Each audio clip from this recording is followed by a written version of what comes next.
Bien, bonsoir à toutes et à tous. Merci beaucoup d'être là. On a laissé 5 minutes parisiennes. D'habitude, c'est un quart d'heure, mais là, on s'est dit qu'on allait récompenser ceux qui étaient arrivés à l'heure, ce qui est le cas de beaucoup d'entre vous. Je me présente, je m'appelle Olivier Provost. En tant que journaliste, j'ai eu le plaisir de diriger pendant de longues années le journal La Tribune, d'intervenir aussi sur BFM, Europe 1 et France Info. Aujourd'hui, j'ai rejoint les équipes de direction de l'agence Rumeur Publique, qui a été élue agence d'influence de l'année et qui a l'honneur d'accompagner Saretec. Saretec, qui est notre hôte ce soir et qui lance un cycle de conférences, dont la première commence dès maintenant, sous le nom d'un autre regard. Alors, ceux qui connaissent bien Saretec comprennent parfaitement cette initiative.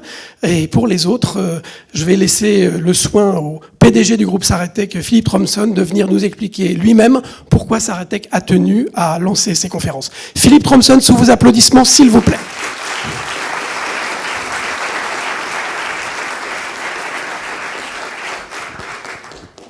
Écoutez, merci d'être venus à tous et à toutes. Ce soir, je suis un peu ému parce que votre présence me touche beaucoup. Elle touche aussi le groupe Saretec, parce que tout simplement, ce soir, c'est une grande première, et une grande première, ça compte. Parmi vous, certains connaissent le groupe Saretec, d'autres un peu moins. Je dirais simplement que nous sommes des hommes, des femmes, qui sommes très proches du terrain, extrêmement pragmatiques et discrets. Alors peut-être ce soir, nous serons un peu moins, mais je trouve que nous sommes extrêmement discrets, et c'est une occasion aussi pour nous faire connaître. L'expertise, ce n'est pas que des difficultés à résoudre, c'est aussi des problèmes humains à résoudre. Et aujourd'hui, si Idriss et Sabine sont parmi nous, c'est parce que vraisemblablement, ils partagent les mêmes thèmes d'intérêt que nous. Ce que je voulais vous dire par ce thème, qui est la biomimétisme, c'est parce que nous, en expertise, nous avons, et le groupe Saretec est particulièrement attaché, si vous voulez, au fait du développement du monde qui nous entoure. Et ce développement, ce n'est pas uniquement le monde de la flore, le monde animal, mais c'est aussi le monde sociétal. Mais le thème du monde sociétal, si vous voulez, ce n'est pas pour ce soir, ce sera peut-être pour la prochaine fois, mais aujourd'hui, on va s'intéresser du monde animal et du monde de la flore et de la faune. Idriss et Sabine vont nous exposer ce biomimétisme. Sachez que en ce qui nous concerne, nous y sommes extrêmement attachés parce que là, il est important que le groupe Saretec s'intéresse aux difficultés que rencontre ce monde animal, ce monde de la flore qui est parfois malmené, et nous avons tous une responsabilité pour y apporter notre aide. C'est ainsi que, je dirais, comment dire, nous y sommes fortement attachés. Et ce que nous voulons, au travers de cette expertise, dire que nous savons aussi résoudre des problèmes qui sont autres que les problèmes dans l'expertise. Et bon, pour terminer, je dirais simplement que, en ce qui nous concerne, le groupe Saretec va apporter peu d'éléments sur cette conférence, simplement une. Peut-être je vais vous présenter à Idriss et à Sabine un animal un peu particulier, un animal qui sait marcher, qui sait voler, paraît-il qui sait nager. Il s'agit de Pégase. Alors pourquoi Pégase? Parce que tout simplement Pégase, c'est notre projet d'entreprise à horizon 2020. Et dans ce Pégase-là, il est formé d'un certain nombre de lettres, et parmi ces lettres, je vous en présente quelques-unes. C'est le P, comme perspective. Le groupe Saretec va s'engager à changer de perspective dans l'avenir. Celle du milieu est un peu particulière, c'est le G, c'est la générosité. La générosité sur le monde extérieur, d'où notre regard différent sur le monde extérieur. Et aujourd'hui, on ne peut pas évoluer en restant sur soi-même sans s'intéresser au monde, sans s'intéresser aux personnes extérieures. Et puis pour finir, je ne ferai pas toutes les lettres ce soir, je les garde pour la prochaine fois. Et pour finir, la dernière lettre, c'est le E, ensemble, parce que je n'imagine pas une seconde que tous les projets qu'on a envisagés chez Saretec, on les fasse seuls, dans notre coin. Il faut les faire ensemble, et c'est vraiment très important. Pour l'heure, je ne vais pas trop m'étendre sur cette introduction, parce que je sais que vous êtes impatients d'écouter nos invités, et je vous souhaite une excellente conférence. Merci Philippe, merci beaucoup. Merci encore Philippe. Alors ce soir, effectivement, on a la chance d'avoir deux conférenciers de haut vol, si je puis dire, sur ce thème du biomimétisme. D'abord, une femme assez extraordinaire.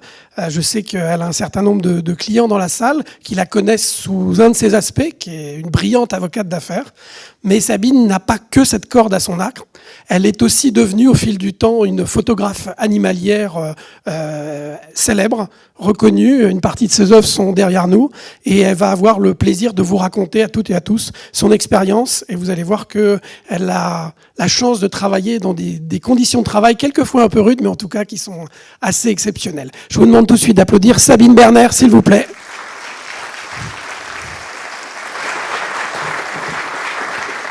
Sabine, tiens, installe-toi là. Et puis l'autre conférencier, vous le connaissez, je pense, toutes et tous. Il s'agit d'Idriss Aberkane. Idriss, j'ai son CV sous les yeux, qui est assez impressionnant quand même, parce que entre l'université de Cambridge, il est chercheur à Polytechnique, chercheur affilié à Stanford. Son ouvrage Économie de la connaissance a été traduit en anglais bien sûr, mais aussi en chinois et en coréen. Et puis comme il a énormément de temps à perdre, il a aussi décidé d'être éditorialiste au magazine Le Point. Et les quelques minutes qui lui restaient, il a décidé de créer une société de jeux vidéo éducatifs qui s'appelle Scandaria.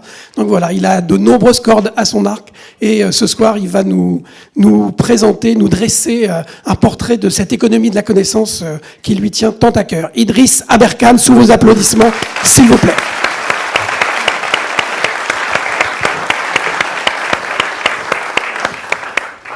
Alors on a ce soir à peu près 80 minutes à passer ensemble avant de passer au cocktail. On les a décomposés de la manière suivante. On va d'abord écouter Idriss pendant 20 minutes. Je vous assure que c'est une performance parce que d'habitude Idriss intervient pendant 1 heure, 1 heure et demie, 2 heures. On lui a demandé de tenir en 20 minutes et je sais qu'il va relever le défi, mais ça n'était pas si facile que ça. Même défi pour Sabine ensuite, 20 minutes à nous raconter sa vie trépidante, donc là aussi un sacré défi. Puis pendant 20 minutes, ils dialogueront tous les deux avec les questions que je leur poserai. Et puis on terminera, évidemment, pour ne pas vous priver du plaisir de les interroger à votre tour, avec 20 minutes de questions-réponses avec la salle.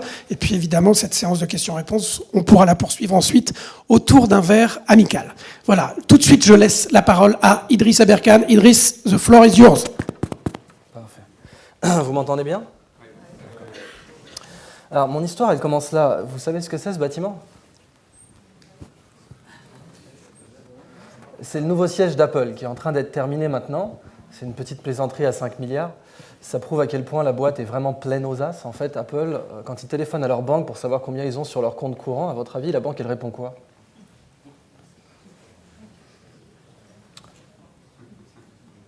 La banque, elle répond, votre compte est créditeur du PIB du Qatar, en liquide, hein, plus le budget de défense français. Quand je l'ai fait aux États-Unis, les ricains disent mauvais exemple. Ils ont 200 milliards en liquide. Leur valeur, le total asset, 350 milliards, valeur en bourse, 700 milliards. Apple ne vend pas du pétrole. Apple, ils vendent de la connaissance, essentiellement. Ils ne sont pas sur un gisement de pétrole. Il n'y a rien si vous creusez. Et ce qu'ils vendent, c'est quelque chose d'essentiellement immatériel. Même si un produit Apple est tangible, la marge, elle est essentiellement immatérielle. Alors ça, c'est une influence du campus d'Apple, en fait. Et ça, c'est quoi, à votre avis ?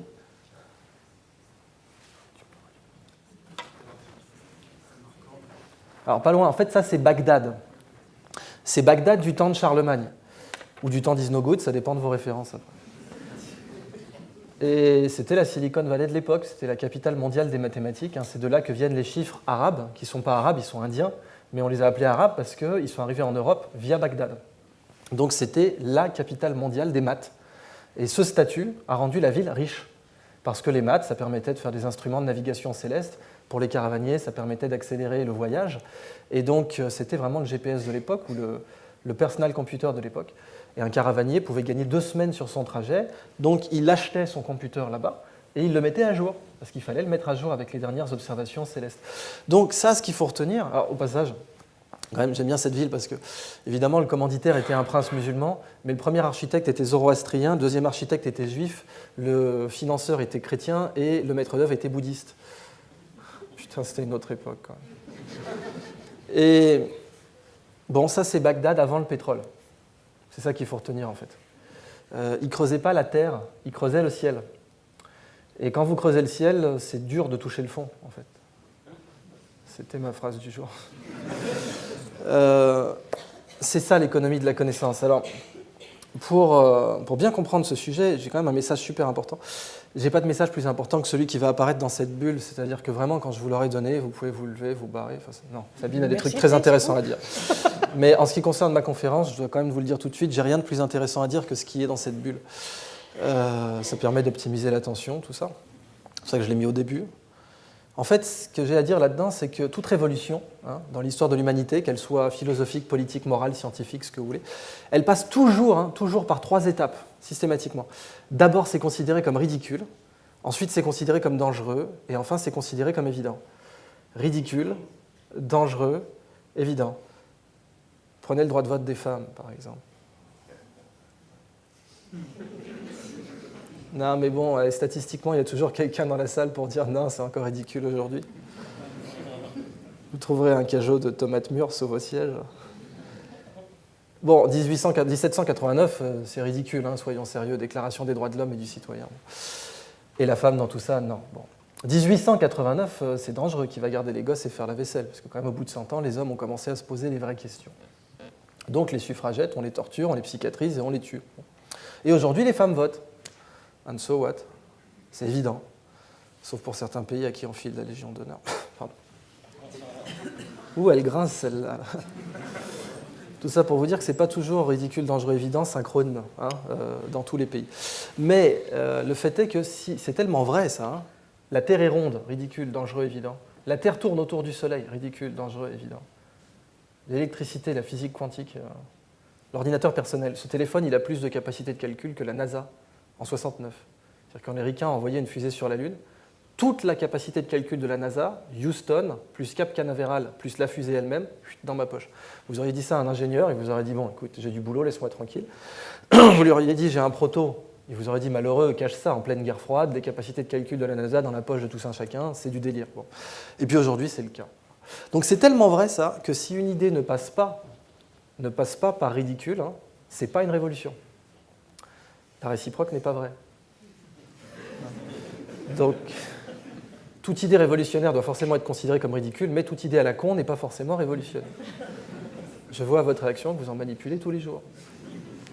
Alors, considérons une idée qui est un peu ridicule aujourd'hui, l'économie de la connaissance. Parce que l'économie de la connaissance, c'est quand même une économie un peu étrange, dans le sens où elle est immatérielle. Bon, en fait, l'économie de la connaissance, c'est pas la plus vieille, c'est pas la plus ancienne, la plus récente, pardon, c'est la plus ancienne.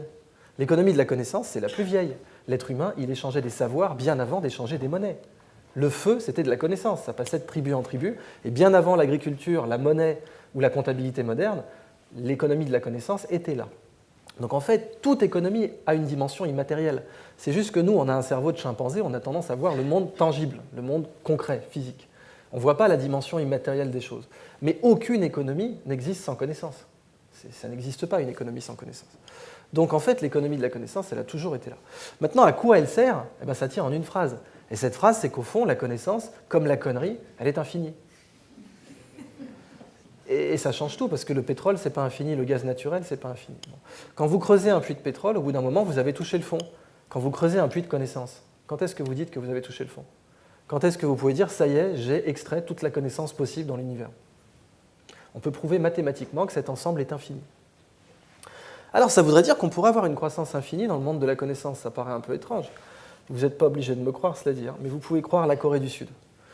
La Corée du Sud, ils sont plus riches que la Russie, en fait. Ils exportent 20% de plus que la Russie chaque année. Chaque année, les Coréens exportent 20% de plus que la Russie. Alors qu'ils ont 3 fois moins d'habitants et 171 fois moins de territoire. Les Russes, ils ont tout. Pétrole, gaz naturel, bauxite, strontium, uranium, thorium, diamant, platine, mannequin, tout ce qu'il faut. Vous savez, le matchomètre étant atteint, je vais arrêter les blagues à la con derrière.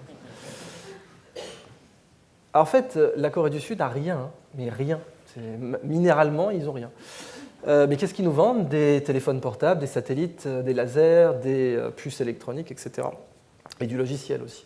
Ils nous vendent de la connaissance. C'est pour ça que c'est le premier pays au monde à avoir eu un ministère de l'économie de la connaissance.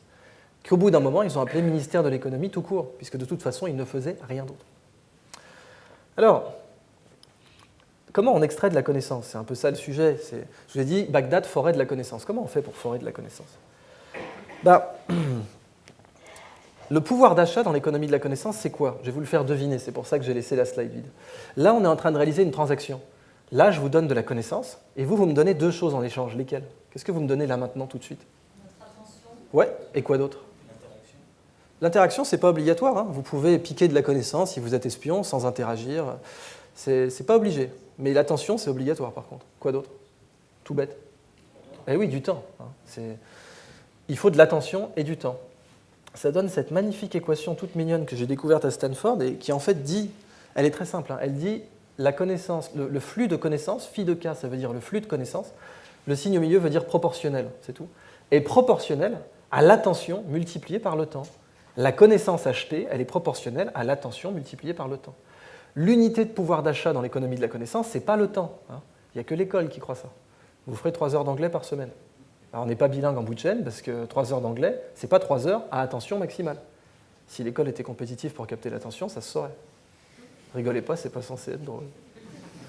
Donc, en fait, on voit bien qu'il faut de l'attention multipliée par du temps. Vérifions que c'est bien un produit. Si vous me donnez 1 heure de votre temps, mais que pendant 1 heure vous êtes en mode musique de Barry White dans votre tête, il n'y aura pas beaucoup d'échanges. J'aime bien cet exemple parce que statistiquement, il y a forcément quelqu'un dans la salle qui va avoir « Let the music play » pendant 1 heure. Vous sentez que ça monte ou pas? Bon, si vous me donnez toute votre attention, mais 30 secondes, il n'y aura pas d'échange non plus. Donc on voit bien qu'il faut payer les deux. Ce qui fait que l'argent dans l'économie de la connaissance, ce n'est pas l'heure, c'est l'at. Et un at, c'est 1 heure à attention maximale. Et attention maximale, c'est très facile à définir, c'est quand vous êtes tellement pris par un bouquin que vous ratez votre station de métro. C'est ça, attention maximale. Donc 1 heure à attention maximale, c'est le pouvoir d'achat de l'économie de la connaissance. N'importe quelle connaissance peut s'acheter en un nombre fini d'at. Par contre, il y a des connaissances à 50 000 at et il y a des connaissances à 5 at. Et en plus, le prix change selon les restaurants. Si vous allez dans une bonne école, un bon restaurant de connaissances, la pédagogie est bonne, les profs savent enseigner, peut-être qu'ils vous apprendront la physique quantique en 10 at. Peut-être que dans une autre école, c'est 25. De même que le prix de la pizza margarita peut changer selon la pizzeria où vous allez. Donc c'est vraiment une économie normale. Vous avez un pouvoir d'achat qui est en at, et vous pouvez acheter n'importe quoi avec vos at. Alors ça a plein de conséquences, ça, hein. Mais pour moi, la plus belle, c'est que si notre pouvoir d'achat il est en at dans l'économie de la connaissance, ça veut dire que tout le monde est né avec du pouvoir d'achat. Tout le monde a du pouvoir d'achat à la naissance. Le petit Somalien, il n'est pas né avec 1 000 $ en poche, mais il est né avec de l'attention et du temps. Alors l'accès au supermarché n'est pas garanti, parce qu'évidemment, le Somalien n'a pas le même accès à la connaissance que nous, même s'il y a Internet aujourd'hui, mais n'empêche qu'on a tous un compte à la banque ouvert et non nul à la naissance dans l'économie de la connaissance. Et pour moi, la plus belle dimension, surtout, c'est la condition à laquelle on maximise son pouvoir d'achat. Comment ça s'appelle quand on donne toute son attention et tout son temps à une personne? L'amour. Quand on aime quelqu'un, on a envie de claquer un maximum d'at avec cette personne. Nos enfants, on les aime, on aime bien passer des at avec eux. Dès qu'on a des at libres, dès qu'on a un peu d'at de disponible, hormis donc les obligations professionnelles ou administratives autres, on a envie de le premier poste de dépense, en général, c'est ce qu'on aime. C'est valable pour une personne, mais c'est valable pour un hobby aussi. Ce qui signifie que quand on aime un sujet, notre volonté de dépenser nos at est augmentée. Et notre attention est augmentée aussi. Notre capacité attentionnelle augmente quand on aime un sujet. Ce qui signifie que l'économie de la connaissance maximise littéralement le pouvoir d'achat des amoureux. Alors, juste en dessous l'amour, il y a l'addiction. Hein. Et oui, tout amour est addictif, mais toute addiction n'est pas forcément amoureuse. Je vous laisse méditer là-dessus, ça. Si vous voyez un cas qui vous revient dans votre vie personnelle. Du coup, il y a des médias qui sont très puissants pour capter l'attention, et ce sont les jeux. Hein. Les jeux en général.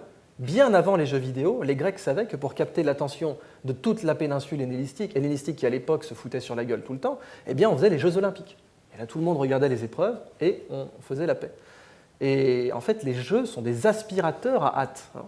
Quand TF1 veut vendre un encart publicitaire, on est d'accord qu'ils ne mettent pas un cours au Collège de France. Ils mettent un match de foot. C'est un jeu. Et un match de foot capte plus d'at. Une finale de la Coupe du Monde capte plus d'at en une fois que tout le monde universitaire en 10 ans. Et c'est pour ça que Karim Benzema est beaucoup mieux payé que moi. Rigolez pas, c'est vraiment pas marrant en fait. Alors évidemment, il y a aussi les jeux vidéo. Par exemple, World of Warcraft, un jeu massivement multijoueur en ligne. Est-ce que vous avez une idée du nombre d'heures que l'humanité a passé sur ce jeu déjà? Si on met bout à bout toutes les heures, ça va chercher dans les combien? On va compter en années du coup. Hein. Alors, qui pense que c'est l'âge des États-Unis d'Amérique, 250 ans? Plus, moi. Qui pense que c'est l'âge de la France, 1500 ans? Plus. Qui pense que c'est l'âge de la civilisation, 15 000 ans? Et oui, parce que contrairement à ce qu'on pourrait croire, l'âge de la civilisation est supérieur à l'âge de la France. Quand je la fais au States, celle-là, mais standing ovation direct. Qui pense que c'est l'âge de l'humanité, 200 000 ans? Ouais. On approche ou pas là? Régalez-vous. L'humanité a passé 7 millions d'années à jouer à World of Warcraft de 2004 à 2014. C'est 50 fois toutes les heures travaillées chez Apple depuis 1976. Si je vous disais qu'avec ce temps, en jouant à un jeu vidéo, on pouvait créer le PIB du Qatar, ce serait ridicule, non? Alors, je vais vous parler du biomimétisme, et puis après, pour les questions, pour les échanges, on parlera un peu de Blue Economy. Mais le biomimétisme, en fait, peu de gens ont perçu que ça s'inscrivait directement dans l'économie de la connaissance. Le biomimétisme, c'est une continuation immédiate et logique de l'économie de la connaissance. Pourquoi? Parce que le biomimétisme dit simplement « la nature est la plus grande source de connaissances sur Terre ». Point. Toutes nos bibliothèques, réunies depuis que l'humanité existe, ce n'est rien à côté des connaissances de la nature. Puisqu'en fait, comment on crée de la connaissance? En résolvant des problèmes. Quand on résout un problème, on crée de la connaissance. Et la nature, résoudre des problèmes, c'est son job. Et elle le fait sous la contrainte la plus importante qui est la survie. Nous, les humains, on innove à mort quand on est en guerre mondiale. La nature, elle est tout le temps en guerre, puisqu'elle est tout le temps menacée de mort. Tous les organismes sont en permanence menacés de mort dans la nature. Et c'est comme ça qu'ils évoluent. Or, la menace de mort, c'est en général ce qui fait innover le plus rapidement. Parce que c'est là, quand on est dos au mur, qu'on peut prêter attention à des idées ridicules. Quand on est au sommet de sa gloire, les idées ridicules, on n'y prête pas attention. Mais quand on est à 2 doigts de mourir, eh bien, on peut considérer certaines idées ridicules. Et c'est pour ça que, encore une fois, les guerres mondiales ont été des moments d'innovation. Évidemment, beaucoup de gens se sont posé la question de savoir si l'humanité pourrait innover en temps de paix. Je suis persuadé que oui. Mais la nature, en tout cas, elle est tout le temps sous la pression d'innover. Et elle résout des problèmes en permanence. Le biomimétisme, c'est la science qui dit la nature est une bibliothèque. Lisons-la au lieu de la brûler. Parce que c'est ce qu'on fait aujourd'hui. Imaginez, vous êtes dans une bibliothèque, mais vous ne savez pas qu'il y a des lettres dans les livres. Donc tout ce que vous voyez, c'est des briques de papier. Ça brûle super bien. Et vous vous dites, tiens, je vais les brûler pour me chauffer l'hiver. Ça, c'est l'attitude plus ou moins du chimpanzé. C'est-à-dire que vous voyez la dimension tangible du livre. Vous voyez le côté matériel. Bon. Le livre, c'est une source de papier. Très bien. Donc je peux le brûler pour me chauffer l'hiver. C'est ce qu'on fait avec la nature. Nous, encore une fois, avec notre cerveau qui est né dans la nature pour détecter les fruits plutôt que les concepts, eh bien, on voit la nature avant tout comme une source de bouffe, ce qui est tout à fait normal. On ne voit pas la nature comme une source intangible, comme une source de connaissances, de données. Et pourtant, c'est là qu'il y a le plus d'argent à faire avec la nature. Même si vous êtes un industriel accro du ROI à court terme, si vous avez hérité une bibliothèque de votre PP, la meilleure façon de faire de l'argent avec, ce n'est pas de la vendre au kilo. C'est de la vendre comme source de connaissances. Parce que où est la valeur dans un livre, au fond? Est-ce que c'est dans le papier ou est-ce que c'est dans les lettres?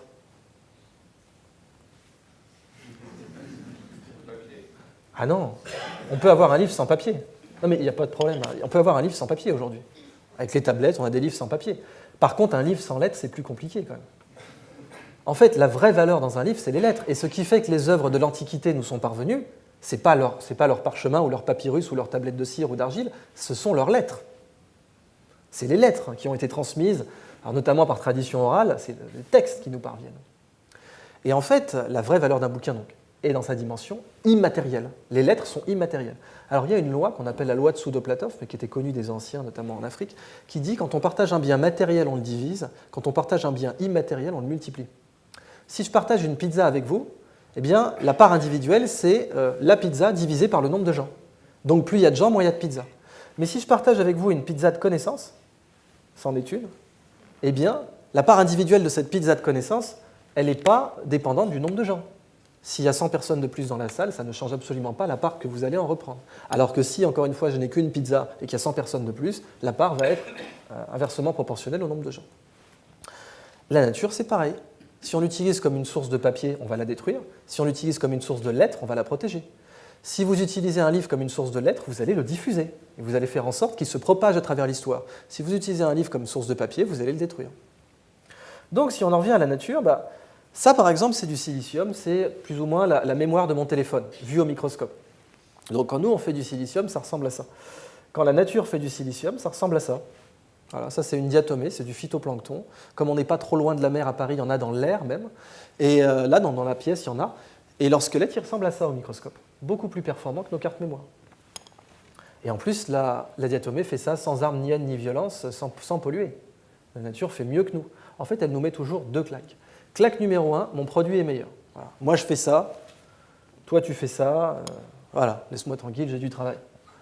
Mais en plus de ça, la diatomée, elle fait ça dans une goutte d'eau de mer. Nous, nos usines, elles coûtent 3 milliards pour faire des semi-conducteurs à ce niveau-là. La nature est donc high-tech. Elle est tellement high-tech qu'on ne sait pas la refaire. C'est tout bête. Hein. La nature, on ne sait pas la refaire. On ne sait même pas fabriquer une cellule en laboratoire. Quand vous ne savez pas refaire une technologie, elle est plus avancée que la vôtre. Par exemple, ce petit champignon est très intelligent, il connecte les arbres entre eux, et donc il calcule des réseaux de distribution. Alors il y a un chercheur à Oxford qui s'est dit, tiens, je vais le mettre sur une carte du Royaume-Uni, je dépose le champignon à Londres, et je mets des morceaux de sucre, enfin de l'avoine techniquement, dont il se nourrit sur les grandes villes. Il revient 48 heures plus tard, il a une carte optimisée du réseau ferré britannique. Meilleure que la carte existante. La carte existante, 150 ans, des générations d'ingénieurs, 48 heures pour un champignon. Poum. Ça, c'est de la peau de requin vue au microscope. Et oui, le requin est couvert de dents. La prochaine fois que vous caresserez Yuki, votre requin préféré, vous saurez pourquoi c'est rugueux, parce que c'est cool. Il ne faut pas la faire à La Réunion, cette vanne. Et en fait, c'est le meilleur revêtement anti-turbulence connu sur Terre. On ne connaît pas de revêtement anti-turbulence plus performant que celui-là. Il a été copié par Speedo pour les fameuses combinaisons de natation interdites au JO de Pékin. Là, vous voyez Michael Phelps avec. Et en fait, il y a eu un rebondissement dans cette affaire. C'est qu'Harvard a mené une étude, a dit, les gars, vous êtes tellement loin du vrai requin que vous ne méritez même pas le nom bio-inspiré de la peau de requin. Et pourtant, ces combinaisons ont fini par être interdites tellement elles étaient performantes. Airbus a copié la peau de requin aussi pour l'A350, 5% d'économie de carburant. Parce qu'aujourd'hui, la limite pour les avions, c'est plus la propulsion. On a atteint vraiment ce qu'on peut faire de mieux avec nos carburants. Par contre, c'est les turbulences. Parce qu'un avion est d'autant plus manœuvrable qu'il réduit les turbulences. C'est aussi le meilleur revêtement anti-fouling au monde. Et oui, vous ne verrez jamais un bigorneau collé à un requin. Vérifiez, non. Frank Zahl a découvert que l'arénicole, son hémoglobine, donc l'arénicole, c'est ce petit verre qu'on trouve dans le sable, son hémoglobine est universellement transfusable. C'est du O négatif. Voilà. Quand les Américains ont débarqué en Normandie, ils cherchaient désespérément un substitut d'hémoglobine. La solution était sous leurs pieds.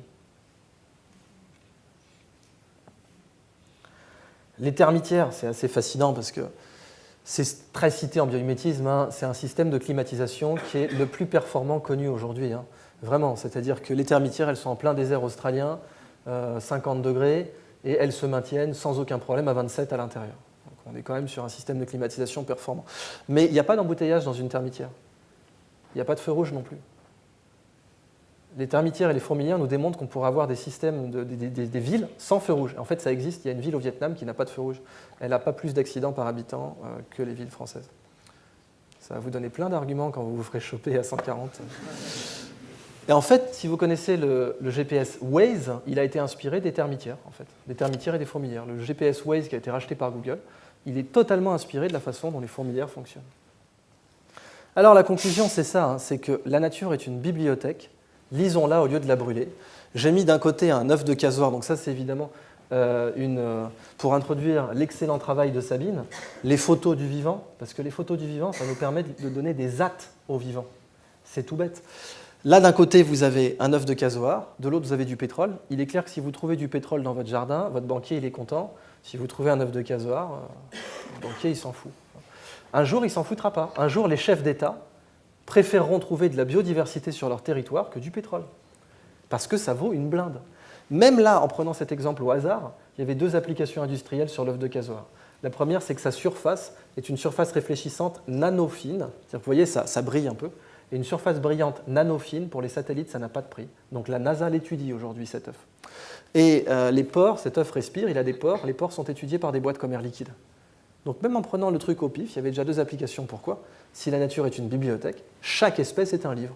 Vous prenez une espèce au pif, le simple fait qu'elle soit en vie signifie qu'elle a résolu des problèmes et qu'elle les a résolus de façon optimale, donc qu'elle est intéressante à étudier. Alors c'est ça l'idée, donnons des actes à la nature. Ça, c'est le radeau des cimes, c'était un projet français, un truc qui se pose sur la canopée, sur la cime des arbres, pour étudier donc, la cime des arbres longtemps, ça ressemblait un peu à ça. Eh bien, l'idée, c'est que si on étudie la nature comme une source de connaissances, il n'y a plus de conflit d'intérêts entre nature et croissance. Parce que là, on entre dans une croissance immatérielle. On entre dans un monde où la croissance économique vient du monde immatériel, intangible, beaucoup plus que du monde tangible. C'est déjà le cas aujourd'hui. Les pays les plus riches aujourd'hui ne sont pas les pays exportateurs de matières premières. Donc, l'économie immatérielle appliquée à la nature, c'est l'idée de dire que la nature est une source de connaissances avant d'être une source de matières premières. C'est vraiment à dire qu'en fait, il faut faire table rase de ce mensonge qui date de la révolution industrielle. Nature ou emploi, il faut choisir. C'est faux. Mais la révolution industrielle nous a dit ça. Là, il y a de la nature, il n'y a pas d'emploi, c'est la campagne. Là, il y a de l'emploi, il n'y a pas de nature, c'est la ville. Et on ne peut pas avoir les deux. Et aussi bien les écolos que les charbonniers sont d'accord là-dessus. C'est juste que les uns disent « moi, je suis du côté de la nature », les autres disent « je suis du côté de l'emploi ». Mais ils sont d'accord tous les deux pour dire que ce n'est pas physiquement possible d'avoir les deux. Ça, c'est une erreur. Et on ne fera jamais avancer notre relation à l'environnement si on n'a pas transcendé ce conflit entre nature et emploi. On peut avoir les deux. Au XXIe siècle, la nature et l'emploi vont travailler ensemble. Un dernier exemple, bien sûr, ça, c'est ce qu'on extrait de la mer aujourd'hui. Peut-être que demain, la prochaine plateforme pétrolière, elle ressemblera à ça. Je vous présente le projet Sea Orbiter de l'architecte français Jacques Rougerie. L'idée de ce projet, qui est une station océanique internationale, qui doit donc rester en mer toute l'année, parce que c'est dingue, on sait faire une station spatiale aujourd'hui, qui reste dans l'espace toute l'année, mais on n'a toujours pas fait de station océanique dérivante. Une station pétrolière, ça ne dérive pas. Donc ce n'est pas notre priorité apparemment. On a mieux cartographié la surface de Mars que les fonds marins. La surface de Mars, c'est 100%, les fonds marins, c'est 9%. Eh bien, avec ce genre de projet, on pourrait faire jaillir non pas le pétrole des mers, mais la connaissance. Et ça, c'est évidemment le grand enjeu du biomimétisme, c'est-à-dire d'utiliser la nature comme une source de connaissances. Merci à vous.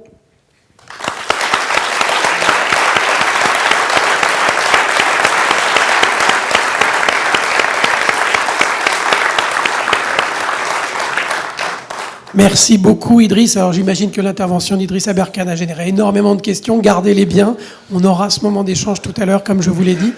Mais tout de suite, je voudrais qu'on passe au complément naturel de ce que Idriss vient de nous raconter. Vécu, mais Idriss va aussi sur le terrain, mais vécu sur le terrain à chaque mois de l'année par Sabine. Sabine va nous raconter son aventure, ce qu'elle vit. Et vous allez voir qu'elle fait des rencontres assez exceptionnelles et que son environnement de travail est lui aussi assez exceptionnel. Sabine Berner.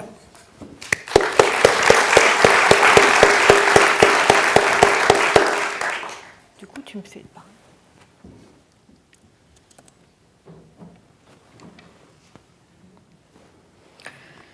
Écoutez, bonsoir à tous. Effectivement, ça va être un challenge de tenir 20 minutes. C'est aussi un challenge d'être avec vous ce soir parce que d'habitude, soit je plaide 1 minute, voilà, c'est à peu près le temps que nous laissent les magistrats, soit j'ai le temps de présenter des sujets comme ça, et là, c'est 2 heures, 3 heures. C'est un vrai bonheur. De là à dire que j'ai quitté le métier d'avocat pour devenir photographe, c'est pas loin. J'ai besoin de beaucoup dates, comme dit mon cher ami Idriss, et j'espère que ce soir, vous allez en avoir pour les histoires que je vais vous raconter de manière très très courte. Alors, simplement pour vous présenter la vie que je peux mener depuis 10 ans maintenant, un petit chamboulement. Ça, c'est mon nouveau style de bureau. Ça change un petit peu. Ça peut aussi ressembler à ça. Donc, je ne me la suis pas coulée douce non plus pendant ces 10 dernières années. Là, je suis en Nouvelle-Zélande. Donc, vous voyez, j'ai un bureau assez mobile. J'ai aussi une nouvelle sorte de maison. Ça, c'était au Gabon. Mais c'est bien, ma maison est une véritable bibliothèque. N'est-ce pas ? Elle fait rêver. J'ai aussi ce genre de maison, ça fait rêver surtout quand il fait beau, mais ce n'est pas toujours le cas en Nouvelle-Zélande. Et puis j'ai des chats un petit peu différents, ma voiture et mon chat qui prend beaucoup de place. Alors, le biomimétisme, je le vis maintenant, je l'ai vécu pendant ces 10 années en Afrique, au Costa Rica, en Nouvelle-Zélande, à Madagascar, mais ce que j'ai surtout fait pendant ces dernières années, et ça c'est évidemment ma formation d'avocat et mon habitude, c'est en fait d'aller vivre avec des protecteurs de la nature. C'était ça mon truc. Quand j'ai tout quitté il y a 10 ans, quand j'ai eu un petit peu moins d'activité d'avocat, mes clients de la salle le savent, changé complètement mes habitudes, j'ai voulu partir à la rencontre de ces gens et raconter leurs histoires. Je voulais faire un livre, c'était un rêve de gosse, mais je voulais surtout avoir quelque chose qui apportait. Donc c'était rapporter leur inspiration, les soutenir par mon travail plutôt d'auteur à l'époque et pas uniquement de photographe, et puis à tous ici ramener les histoires, donc vivre dans ces conditions avec eux. Ici, vous avez Maria Dickman, qui est l'une de mes meilleures amies en Namibie, qui travaille sur un petit mammifère assez méconnu qui s'appelle le pangolin, qui est malheureusement l'un des mammifères les plus braconnés de la planète, qui est en train de disparaître à la vitesse grand V. Et ce pangolin, par exemple, nous inspire des sacs à dos révolutionnaires avec les écailles, parce que quand il est menacé, ce gentil petit mammifère se roule en boule, en pensant que les jaguars n'arrivent pas à le croquer, les lions n'arrivent pas à le croquer, personne n'arrive à le croquer, mais les braconniers humains arrivent avec un sac et mettent les boules les unes après les autres dans le sac. Donc ça, malheureusement, il n'avait pas prévu la situation humaine. Mais en tout cas, il nous inspire des sacs à dos qui sont révolutionnaires et qui sont extrêmement pratiques. Là, vous voyez Brian Jones, en Afrique du Sud, qui est un protecteur qui est très connu là-bas, qui est un espèce de, on peut dire, Dr Dolittle, qui parle à tous les animaux, sans leur parler. Mais en fait, je me suis rendu compte, ça sont mes premières photos, mes premiers portraits, qu'il ressemble, il fait du mimétisme complet avec les animaux avec lesquels il travaille. Et on s'est très très bien entendu, ce qui était absolument rarissime, manifestement. Et c'est grâce à lui, en fait, que les portes se sont ouvertes pour moi dans le monde de la préservation, puisqu'il a considéré que j'arrivais effectivement à approcher les espèces les plus dangereuses, surtout parce que je ne savais pas qu'elles étaient dangereuses. Donc ça aide beaucoup. Là, le docteur Laurie Marker, qui a passé toute sa vie à protéger les guépards en Namibie. Donc le guépard, un animal absolument extraordinaire, qui nous inspire des robots, mais des robots qui pour l'instant ne sont pas aussi efficaces, on en reparlera. Et puis mon meilleur ami en Nouvelle-Zélande, qui s'appelle Les Moran, qui travaille pour le Department of Conservation, et avec une chouette rourue, donc une petite mort-porc, une chouette spéciale endémique à la Nouvelle-Zélande. Encore une femme, Carol Cruz, qui travaille avec des attelles, qui a elle aussi changé totalement de vie. Elle était courtier en matières premières en Afrique. Et puis elle a décidé d'ouvrir un bed and breakfast. Et finalement, ses premiers occupants ont été des attelles. Ce n'est pas très facile à vivre avec des attelles, mais elle fait un travail remarquable pour les sauver. Le numéro de téléphone pour Carole qui travaille avec des appels qu'il y a changé. Non, c'est rien, c'est l'intelligence coréenne qui s'est réveillée là. On va peut-être l'expédier sur la Lune. Qu'est-ce que tu disais tout à l'heure? Et puis, encore un exemple, on a mis Rangeraki, donc, qui est un Maori en Nouvelle-Zélande. Il m'a fallu des années pour arriver à travailler avec eux, passer du temps avec eux. Pour moi, ça a été un grand choc, ce pays. Une grande, grande découverte. Et puis, la douceur, l'interaction qu'on peut avoir, qu'ils peuvent avoir avec les espèces. Mais je garde ça pour la fin parce que c'est quelque chose d'assez particulier. Alors, pendant tout ce temps, je ne savais pas que je marchais sur une bibliothèque. Je ne savais pas non plus que je marchais sur un site internet. Je n'avais pas encore lu des choses sur les champignons, sur les racines des arbres qui font le tour de la planète, etc. Donc, heureusement qu'Idriss est arrivé et que ça m'a ouvert les yeux sur beaucoup de choses. Ça, c'est un vestige de forêt primaire en Nouvelle-Zélande, un des derniers petits morceaux qui restent. On l'appelle Frog Bank, la berge de grenouilles. Là où restent, vous l'avez aussi ici en photo, là où restent les dernières grenouilles les plus anciennes de la planète. Et puis, j'ai vécu pas mal d'expériences pratiques, on va dire, de biomimétisme. Je suis allée voir les caméléons à Madagascar. J'ai eu beaucoup de chance parce que celui-là m'a gentiment monté sur la main et ne m'a pas fait un bisou avec sa langue. La particularité des caméléons, c'est qu'en fait, leur langue est projetée à Mach 4. Et je vous assure que si vous la prenez en plein dans la figure, à mon avis, ça ne doit pas faire du bien particulièrement. Mais c'est une inspiration pour les chercheurs, en tout cas, qui créent des robots sur ce modèle-là. C'est juste, vous imaginez un Rafale, un Mirage, ça passe à Mach 2. Un caméléon, sa langue est expédiée à Mach 4. Alors c'est vrai, quand vous faites une série de photos d'un caméléon en train d'attraper une sauterelle, en fait, vous ne voyez rien.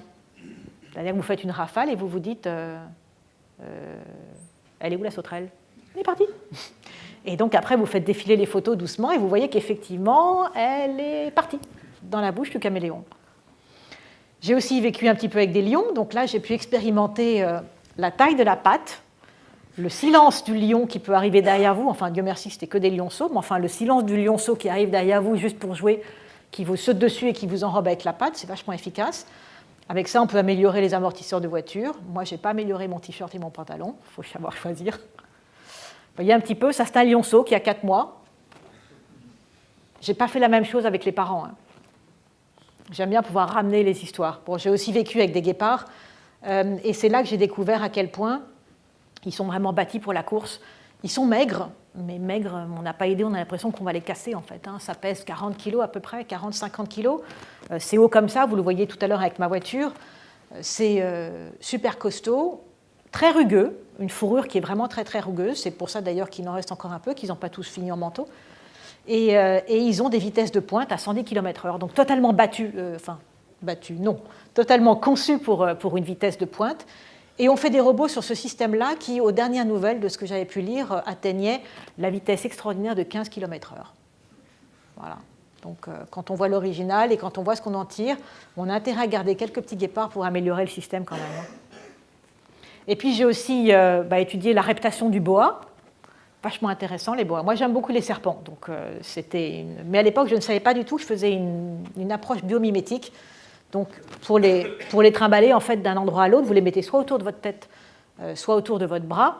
Et en fait, le système de reptation en accordéon du boa ou de la plupart des serpents arboricoles, c'est qu'ils propagent tout leur poids avec leurs écailles en poussant sur le ventre. Donc, ils vont grimper autour du tronc ou du bras ou de la tête du photographe, par exemple, et puis déplacer leur poids.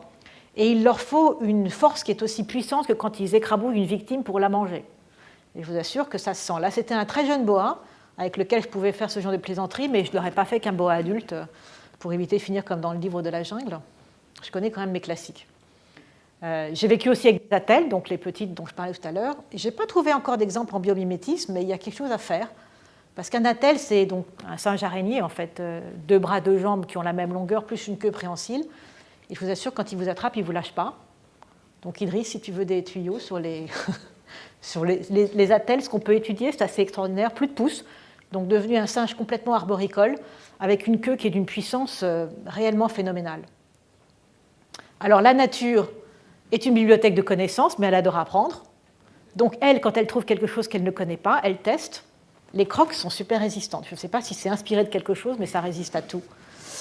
Le matériel Canon aussi résiste à tout. Sans doute inspiré également de quelque chose. Voilà.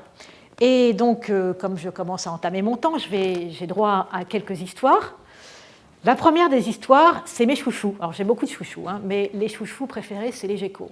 D'ailleurs, mes copains m'ont surnommé Gekonette. Je sais, je casse mon image ce soir. Et celui-là, j'étais partie à Madagascar pour aller le voir. Alors, j'imagine que vous pouvez l'apercevoir, là, quand même. Vous le voyez tous. Ben, moi, j'ai mis un peu de temps, parce que là, bon, il y a un éclairage, c'est facile, je vous facilite la vie. D'abord, je vous ai dit qu'il y avait un gecko sur le tronc. Mais quand j'étais à Madagascar, mon guide m'amène devant pas mal d'arbres. Il me dit vas-y, amuse-toi bien, il y en a un là. Salut, à plus. Il est parti. Et donc, je suis restée devant ce tronc pendant un bon moment, parce que pour moi, un gecko, c'est grand comme ça. Sauf que celui-là, il était grand comme 2 mains. Et il était totalement collé à cet arbre. Ça s'appelle un Neuroplatus fantasticus. Et c'est vrai que c'est totalement hallucinant comme bestiole. Quand il est collé, on a l'impression que c'est juste une excroissance du bois. Et il a sur le côté des petites franges qui ressemblent très exactement à de l'écorce. Bon, le seul moyen de le trouver, c'est quand il ouvre un œil parce qu'il en a marre de tourner autour. C'est là généralement la technique. Je finis par faire beaucoup de bruit. Au bout d'un moment, les bestioles en aura le bol. Donc là, il s'est un petit peu bougé. Et en biomimétisme, alors le gecko, c'est quelque chose de fabuleux. C'est une bibliothèque à elle toute seule. Mais Idriss nous racontera ça tout à l'heure. Tout ce qui est scientifique, moi je botte en touche, c'est top. Puis en plus, je gagne un peu de temps sur mon temps de parole. En fait, au bout de leurs pattes, ils ont des millions de petits poils en kératine. Et tous ces petits poils en kératine, donc c'est la même matière que vos cheveux, se subdivisent en des millions de petites spatules. Et puis après ça fusionne les atomes et tout ça, j'ai rien compris, donc Idriss vous expliquera plus tard. Mais bon, à mon faible niveau, ce que j'en retiens, c'est que ça se colle et ça se décolle en 1 seconde 15 fois. C'est ça qui est totalement hallucinant. Donc on en invente des colles sèches pour l'automobile, on en invente des semelles d'astronautes.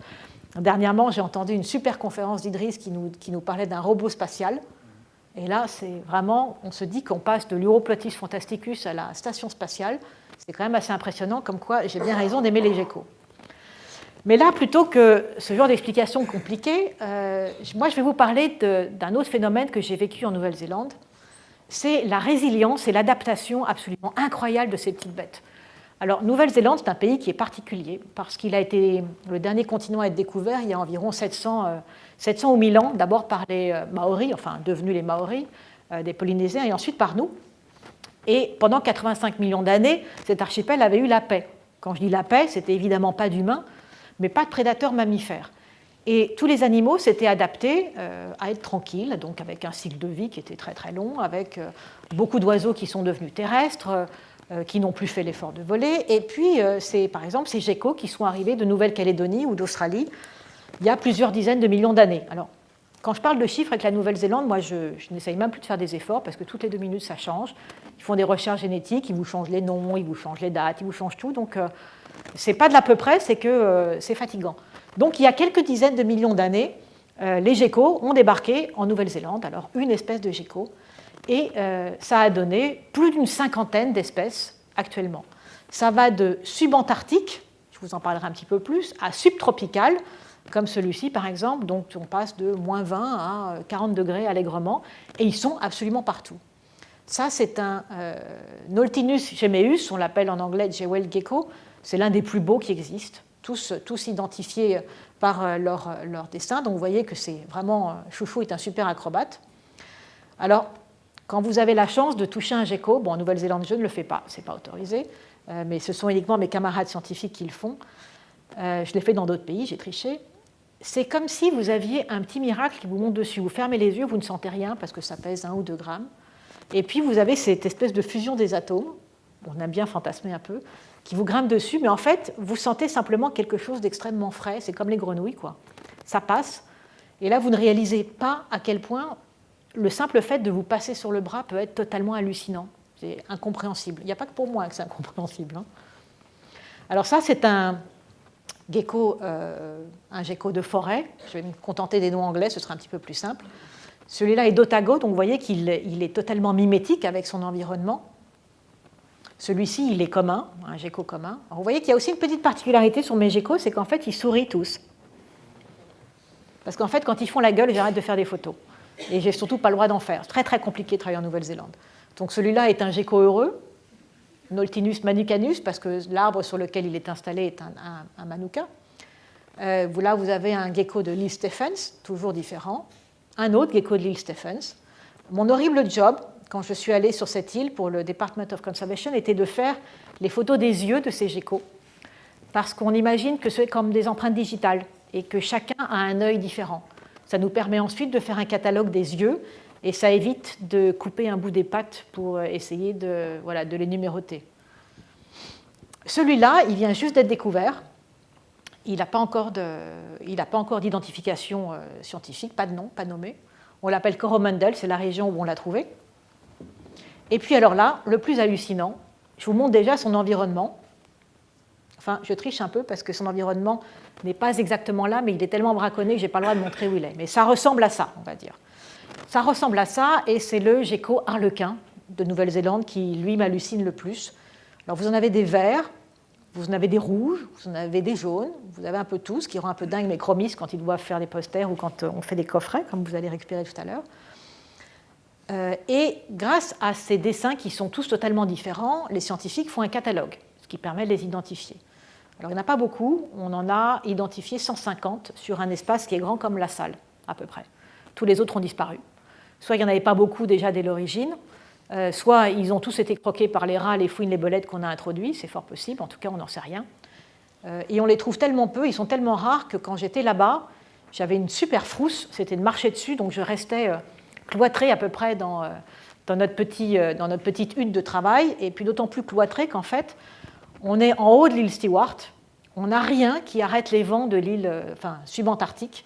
On a des rafales qui arrivent à 30 km/h. Vous savez, c'est comme les dessins animés. Vous êtes dehors, vous prenez une rafale, et puis brutalement, vous avez l'impression que vous allez vous tomber comme des petits glaçons, là, comme le petit sketch qui va... Enfin, c'est une horreur, quoi. J'ai jamais fait autant de crêpes et de chocolat chaud de ma vie. Donc, je passais mes journées à cuisiner à l'intérieur, et quand le scientifique ramenait un gecko, il me disait, bon, t'en as pour 30 secondes, vas-y, dépêche-toi de faire une photo dehors avant que je le ramène. Alors, un autre chouchou, une grande source en biomimétisme, ce sont les chimpanzés. Si j'ai encore un petit peu de temps, monsieur. Il vous reste 5 minutes, ma chère Samy. Waouh, on va y aller très très vite sur les chimpanzés. Une source extraordinaire de biomimétisme, on en fait des robots qui vont partir sur la Lune. Donc on envoyait nos premiers chimpanzés dans les premières navettes. Maintenant, on va les envoyer carrément sur la Lune pour aller faire des expériences avec nous. Les chimpanzés, on a beaucoup à en apprendre. Ils se nourrissent avec environ 300 aliments. Ils sont carnivores comme nous. D'espèces particulières, ce qui explique aussi leur bon tempérament comme nous à peu près.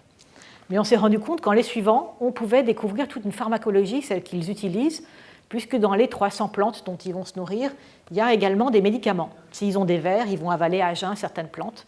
Et puis ce qui nous intéresse le plus, c'est quand même de récupérer des plantes qui peuvent protéger du paludisme, par exemple, l'une des maladies qui fait le plus de ravages en Afrique pour les enfants. Alors, chez les chimpanzés, rien n'est inné. Il faut des années d'apprentissage. Et ça, c'est quelque chose d'important aussi en termes de connaissances. Là, vous voyez les bébés chimpanzés en Tanzanie qui sont en liberté. Il leur faudra 12, 13, 14 ans avec leurs parents pour apprendre à se protéger, à faire un nid, à savoir vivre en société, à savoir se nourrir, à savoir se défendre des prédateurs, etc. Donc un énorme travail avec eux. Désolée, j'accélère, c'est affreux. Hein, mais on pourra y revenir dans les questions et réponses. C'est ce que j'allais dire, Sabine. On aura encore 20 minutes Olivier. Tous les deux et 20 minutes avec la salle. Donc je pourrais reprendre mes histoires. Et d'ailleurs, puisque j'ai plus que quelques minutes, je vais passer à ma conclusion, cher Olivier. On me brime. Eh bien, alors on reviendra. Je vous demanderai de me poser la question sur ce que je voulais vous raconter. N'ayez pas mal au cœur, je vais directement à la fin. Ça y est, je m'arrête. Vous avez vu, c'était pour vous allécher, donc vous me poserez la question après. Alors, pour vous allécher, en fait, je voulais terminer avec une fable qui est spécialement dédiée à un grand camarade dans la salle, dont je tairai le nom parce qu'il a peur qu'on le reconnaisse. C'est la fable de la grenouille, du perroquet vert et de la photographe. Alors, cette grenouille, c'est celle de l'île de Maud. Elle est extrêmement rare, elle est très silencieuse, contrairement à nous tous. Elle est archaïque, ses ancêtres remontent à 200 millions d'années. Elle est sourde, elle est muette. Et ses organes n'ont pas évolué depuis 200 millions d'années. Donc l'une des plus rares de la planète. Et j'étais allée sur l'île de Maud spécialement pour voir cette grenouille, faire cette grenouille, avec un permis spécial naturellement, et de rangers qui me surveillaient, parce que quand on est français, ils n'aiment pas qu'on tourne autour de leur grenouille. Donc j'étais en train de travailler, c'est sérieux. Et sur Maud, il y a un autre être unique et extraordinaire qui s'appelle Sirocco. Alors peut-être que certains d'entre vous ont déjà entendu parler de Sirocco, mais là, après aujourd'hui, vous ne l'oublierez pas. Sirocco est un kakapo.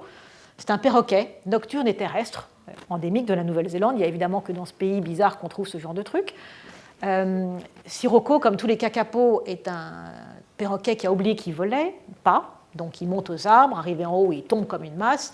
Il fait environ 4 kilos. Il est gros, il est gentil comme tout, mais un peu... Pour un perroquet, gentil comme tout, voilà. Et un cycle de vie extrêmement ralenti. Et les premiers pionniers qui sont arrivés en Nouvelle-Zélande ont trouvé ça absolument génial, parce qu'il y en avait des millions, ils secouaient les arbres, ça tombait dans les casseroles directement. Ou alors ils les sifflaient, ils leur montraient la casserole, et le perroquet allait directement dans la casserole aussi. Le résultat, c'est qu'on les a tous mangés jusqu'à l'extinction, plus de kakapo, mais on a quand même réussi, avec un travail absolument extraordinaire, à reconstituer l'espèce. C'est là où j'aime particulièrement ce pays, non pas parce qu'ils ont tout mangé, mais parce que derrière, ils ont fait un travail, et ils font toujours un travail de préservation des espèces qui sont incroyables. Donc des kakapos, on en a 124, on les connaît tous par le petit nom. Et Sirocco est particulier parce qu'il est ambassadeur de biodiversité nommé par le Premier ministre de Nouvelle-Zélande et qu'il a 196 000 fans sur Facebook. Et bientôt, après ce soir, il en aura un petit peu plus encore. Donc, moi, j'étais à Maud, en train de faire la causette à Sirocco. Donc, vous voyez sa taille à peu près. Et puis, je vais quand même faire mes photos de grenouilles parce que j'étais venue là pour ça. Donc, j'étais couchée sur le sol, il fait froid, c'est compliqué, il ne faut pas toucher la grenouille, il faut mettre un peu d'éclairage, mais bon, etc., blablabla. Et puis, tout d'un coup, vous le voyez qu'en petit parce que j'essaie de ne pas casser mon image, Sirocco débarque, grimpe sur moi et commence à rebondir sur mon arrière-train. Non, je ne veux pas de commentaire, Idriss. Et donc, ça le fait quand même beaucoup rigoler, etc., etc. Et je me retourne et je commence à râler comme je sais râler, en disant « gna gna gna gna ». Et là, mon ami ranger, qui était à côté, me dit « Alors attends, là, tu vois, tu es en train de photographier la grenouille la plus rare de la planète, avec l'oiseau le plus rare de la planète sur tes fesses. Apprécie ce que tu fais, enjoy et travaille. » Ça a changé mon regard. Véritablement, je me suis dit, elle a raison, je suis peut-être encore un petit peu trop avocat à l'heure et il faut que je voie les choses différemment. Du coup, j'ai beaucoup plus sympathisé avec Sirocco, ça m'a coûté une paire de bottes, qui était sa prise de guerre. Et voilà. Donc c'est ma conclusion, tout ça pour vous dire qu'on a encore beaucoup de choses à discuter ce soir. Une de mes toutes dernières photos, je remercie Aurélie pour avoir eu l'occasion de la faire, c'est pour moi la vision de ce qu'on a à faire, de ce qu'on a à faire pour protéger les générations, de tout ce qu'on peut découvrir, de notre bibliothèque qui est aussi en nous, parce que nous sommes nous-mêmes aussi une bibliothèque de connaissances. Et puis le symbole de Saretek, qu'il a que nous suivons ensemble depuis maintenant 1 an. On va fêter notre première année de travail. C'est le kourou, un symbole pour les Maoris, un grand symbole. Et je voudrais simplement terminer par une chose, et après, promis, je m'arrête. Pour revenir sur le ridicule dangereux et évident. La cosmologie maori, pour nous, Européens, ça a pendant longtemps été considéré comme presque ridicule. La nature est notre ancêtre, nous dépendons tous des montagnes. Quand je présente ma généalogie, je vais revenir à une rivière ou à une montagne, on peut se dire que c'est peut-être un petit peu simple. Après, pour la couronne britannique, c'est devenu vraiment très dangereux pendant des années. Et puis finalement, ils ont passé un accord avec les Maoris pour leur restituer leurs terres, pour être corrects. Et c'est devenu évident. Et ce qui vient de devenir évident, c'est qu'en fait, une rivière et ce qui était avant un parc national se sont vus accorder la personnalité juridique en Nouvelle-Zélande. Donc c'est quelque chose à saluer. C'est quelque chose qui maintenant est l'avenir. Et toujours pour rebondir là-dessus, la Nouvelle-Zélande était le premier pays à accorder le droit de vote aux femmes. Voilà. Et je vous en remercie. Merci Sabine, merci beaucoup.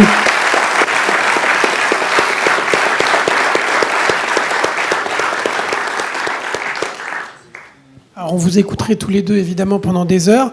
On avait envie de vous écouter chacun, mais là on a envie de vous écouter ensemble sur un certain nombre de sujets.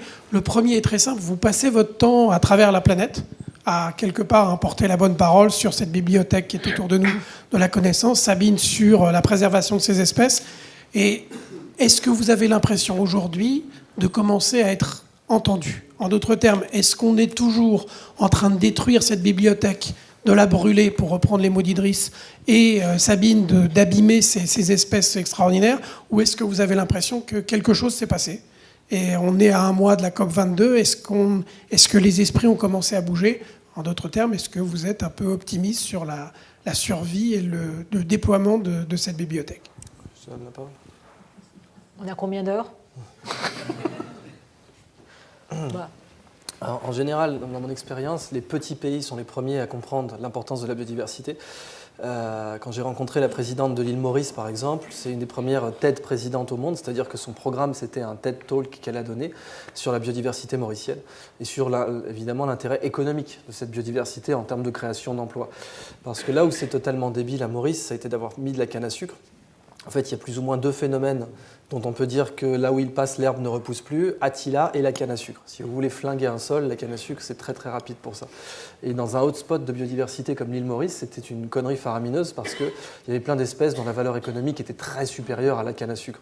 Par exemple, un baobab endémique de l'île Maurice pourrait éliminer la malnutrition en Afrique puisque son fruit, le pain de singe, est très riche en vitamine E, oligo-éléments, acides aminés, acides gras essentiels, etc. Pareil pour le moringa, qui est un arbre que j'ai eu l'honneur d'en planter au Sénégal avec ma société de microcrédit là-bas cet été. C'est un arbre dont on peut manger les feuilles, qui peut éliminer la malnutrition en Afrique directement, et qui est en fait, je sais que ce n'est pas politiquement correct de le dire, mais plus intéressant que le Golden Rice de Syngenta, même si le débat n'est pas sur OGM ou pas. Le débat est cet arbre-là, il est plus fonctionnel en tant que solution aux carences de vitamine A en Afrique. Bon. Et donc on peut l'implanter. Alors en fait, je me rappelle de la citation d'un économiste qui disait en gros, quand vous gagnez 1 point de PIB avec le pétrole, vous perdez 10 points de QI. Voilà. Et pour chaque point de PIB gagné avec les ressources naturelles en général, vous perdez 10 points de QI. Les pays qui dépendent essentiellement des ressources naturelles ne sont pas des économies leaders dans le monde. Je veux dire, les Qataris n'ont pas de cours d'économie à nous donner. Les Algériens non plus. Je suis d'origine algérienne, j'étais en Algérie il n'y a pas longtemps. 97% des exports du pays sont les hydrocarbures, c'est stupide. Mais donc les grands pays en général, par la taille, n'ont pas compris ça encore. Je suis intervenu il y a 2 ans avec des chamans indiens de la région de l'Acre au Brésil qui produisent l'ayahuasca. Alors l'ayahuasca, donc c'est une... En fait, concrètement, l'ayahuasca, c'est de la DMT, c'est-à-dire c'est une hormone qui est produite par la glande pinéale, qui est la glande du cerveau qui nous permet de rêver, plus un adjuvant qui lui permet de passer la barrière hémato-encéphalique. Et ça, c'est très intéressant, parce que quand vous voulez soigner, par exemple, une méningite, il vous faut quelque chose qui puisse passer la barrière hémato-encéphalique. Et les Indiens l'avaient. Les Indiens avaient cette pharmacopée qui permet de passer la barrière hémato-encéphalique. On pourrait guérir des méningites avec. L'ayahuasca est un très bon remède contre la dépression. Il est administré, il a été testé en phase clinique contre la dépression. Il est beaucoup plus efficace que la fluoxétine, c'est-à-dire le Prozac. Beaucoup, beaucoup plus. Et également, en fait, les Indiens nous sauvent tous les jours, puisque le curare, à chaque fois qu'on passe sur le billard pour une opération, on est curarisé. On nous met du curare parce que le curare détend les muscles. C'est comme ça qu'il nous tue en fait. Mais le curare n'est pas un poison en soi, puisqu'il ne détruit aucune cellule. Il n'y a aucune toxicité du curare. Simplement, il immobilise les muscles. Donc on nous met sous assistance respiratoire. Avant la découverte du curare, on ne pouvait pas opérer plus de 20 minutes. Parce qu'au bout de 20 minutes, le patient convulsait. Et un patient qui convulse pour une opération à cœur ouvert, c'est pas gagné. Et donc, quand on était, mais c'était un cas réel, quoi. Donc, après la Première Guerre mondiale, on avait une barrière, un verrou qui empêchait de faire des opérations longues. Et ce verrou, c'était la convulsion musculaire. Et le curare a déverrouillé ce verrou de la chirurgie qui nous a permis de faire des greffes, des opérations extrêmement longues, etc., de la chirurgie reconstructive. Et c'est grâce notamment à l'introduction par l'Institut Pasteur du curare générique. Donc l'Institut a créé le curare générique en 1947. Et si on compte tous les êtres humains qui ont eu une opération vitale de plus de 20 minutes depuis 1947, ça fait 1 milliard. Ce qui signifie que nous, on a buté 110 millions d'Indiens, mais eux, ils ont sauvé 1 milliard d'hommes industrialisés. Donc si la nature est une bibliothèque, les Indiens savent la lire. Ils ont beau être analphabètes, ils la lisent mieux que nous, tout simplement parce qu'ils ont plus d'actes vis-à-vis d'elle. D'abord parce qu'ils l'aiment, hein, c'est la mère nature, etc. Mais ensuite parce qu'ils passent plus de temps avec. Donc là, on a un vrai sujet. Et c'est dans les grands pays, ce que j'appelle les BRICA dans mes travaux, donc Brésil, Russie, Inde, Chine, plus Canada, Australie, qui sont les plus grands pays au monde, moins les États-Unis. Et ces pays, aujourd'hui, sont dans la même situation que les États-Unis au XIXe siècle, c'est-à-dire ils s'étendent. Aucun des BRICA n'a conquis son territoire. Hein. Le Canada n'a pas conquis son territoire, la Russie non plus, le Brésil non plus. Et ils sont en train d'essayer de conquérir leur territoire, et pour l'instant, ils brûlent. Au Brésil, le soja, ça rapporte, donc on va cramer la forêt pour faire du soja. Mais le soja, c'est une monoculture. Quand vous produisez une commodité, vous ne faites pas de marge. C'est un peu le sujet. Une commodité, au bout d'un moment, tout le monde va la faire, les prix vont baisser. C'est un phénomène que tout le monde connaît. Alors que s'ils vendaient l'actif immatériel de leur biodiversité, et même pas comme brevet, puisque on a vu que même les brevets sont un modèle qui est en train d'appartenir au passé, et Tesla l'a démontré, la société Tesla qui a ouvert tous ses brevets et qui a pris 5% en bourse quand elle a fait ça. Si ces pays-là ouvraient leurs actifs immatériels de biodiversité, ils seraient beaucoup plus riches. Ma conclusion, c'est que les petits pays l'ont compris. Pour eux, c'est évident. Pour les grands pays, en termes de surface, c'est pas encore évident, c'est plutôt ridicule ou dangereux. Sabine ? Oui, moi j'aurais une vision un peu complémentaire pour les petits pays évidemment, puisque travaillant en Nouvelle-Zélande depuis des années avec le gouvernement, je vois l'évolution et je vois l'implication du pays. Hein. Ça, je pense que j'en ai suffisamment parlé, mais l'implication qui arrive à suivre la cosmologie maori, je vous en parlais tout à l'heure, dans la présentation des actes qui ont reconnu la personnalité juridique à cette rivière et à cet ancien parc national. Il y a un proverbe maori qui est rappelé et qui dit, je ne vous le ferai pas en maori, sous chaque brin d'herbe, sous chaque plante, sont inscrits les écrits de nos ancêtres. Donc c'est quelque chose qui est réalisé et qui est réalisé à un haut niveau en Nouvelle-Zélande. Alors ce n'est pas un pays qui est parfait, loin de là. Hein. Chacun fait ses erreurs, mais ils n'ont pas de nucléaire, par exemple. Hein. En même temps, ils ont aussi des barrages hydroélectriques parce qu'il faut fournir de l'énergie et que ça flingue quand même pas mal de canards endémiques. Donc personne n'est absolument parfait. Mais dans ce pays, en tout cas quand j'y suis arrivée, j'ai réellement eu un choc après avoir bossé en Afrique et au Costa Rica, de voir la différence de mentalité et d'implication de tous les gens, alors gouvernement, société civile, les enfants, tout le monde impliqué là-dedans. Et depuis 10 ans que je fais ce boulot d'éducation environnementale en France, je vois aussi l'évolution de plus en plus. Puis je la vois énormément depuis 1 an. Le fait que vous soyez tous là ce soir, le fait que Sarotex se soit aussi impliqué dans cette démarche, qui est courageuse, il faut le dire, hein, de démarrer sur un nouveau regard et de prendre du temps, des investissements, de l'énergie, d'y croire. C'est un bon signe, je trouve. Et c'est une évolution de la société en France. On est un grand pays aussi, mais qu'on peut retrouver dans pas mal d'endroits. Et je pense que ça viendra beaucoup de la société civile, notre évolution. Alors, il y a une vision un peu caricaturale qu'on peut avoir quand on vous écoute, c'est de se dire que finalement, cette planète, elle est superbe, mais s'il n'y avait pas l'homme dessus, elle vivrait très très bien. Et je me souviens d'avoir eu cette conversation avec Antoine Frérot, le patron de Veolia, alors lui disant, mais in fine, l'activité humaine est polluante par nature, donc il vaudrait mieux enlever les hommes. Et il dit, oui, vous êtes gentil, mais on est des humains. Donc à un moment, on a notre propre intérêt là-dedans. Comment vous voyez ce débat sur l'homme au milieu de cet environnement naturel? Est-ce que finalement l'homme sera la solution ou l'homme c'est le problème? Vous connaissez la blague du GIEC, en fait c'est 2 planètes qui se rencontrent, alors il y en a une qui lui dit voilà, comment tu vas, et l'autre répond bah, pas tellement parce que j'ai chopé des humains. Alors j'ai de la température, c'est logique. Et l'autre lui répond tout de suite oh c'est des humains, t'inquiète ça dure pas longtemps. Bon, si on veut éviter que cette blague se réalise, évidemment, il va falloir changer. Alors, la bonne nouvelle, c'est qu'en fait, contrairement à ce qu'on croit, la nature, en fait, je vais dire un truc qui va vous choquer, mais elle peut gérer tous nos déchets, mais pas en temps humain. C'est aussi simple que ça. La nature, elle en a vu d'autres. Elle a connu des météorites, elle a connu des récessions des équinoxes, elle a connu des changements de pôle magnétique. Nos déchets, c'est absolument peanuts par rapport à ce qu'elle a déjà vécu. Par contre, en temps humain, elle ne les gérera pas. Donc il est possible qu'on parte avec nos propres déchets. Ça, c'est possible. Mais la nature a déjà produit des déchets. En fait, je peux même vous dire que la nature a déjà produit le déchet le plus violent et le plus exterminateur sur Terre. La nature a produit un déchet qui a causé la plus grande extinction de toute l'histoire naturelle. À votre avis, c'est quoi ce déchet? Parce que quand il est apparu, il a causé une extinction de biodiversité de 99,99%. C'est la pire extinction de l'histoire naturelle. Alors que nous, si on faisait péter toutes nos centrales nucléaires civiles, toutes nos ogives nucléaires militaires, et puis c'est la fête au village, toutes nos usines chimiques, eh bien, on créerait une extinction, un grand max de 99%, c'est-à-dire une espèce sur 100 survit. Des bactéries survivraient, tardigrades, des espèces cavernicoles, etc. 1 sur 100. Alors que là, la nature, quand elle a produit ce machin, ça a été 1 sur 10 000 qui a survécu. À votre avis, c'était quoi? Absolument. Ouais. L'oxygène.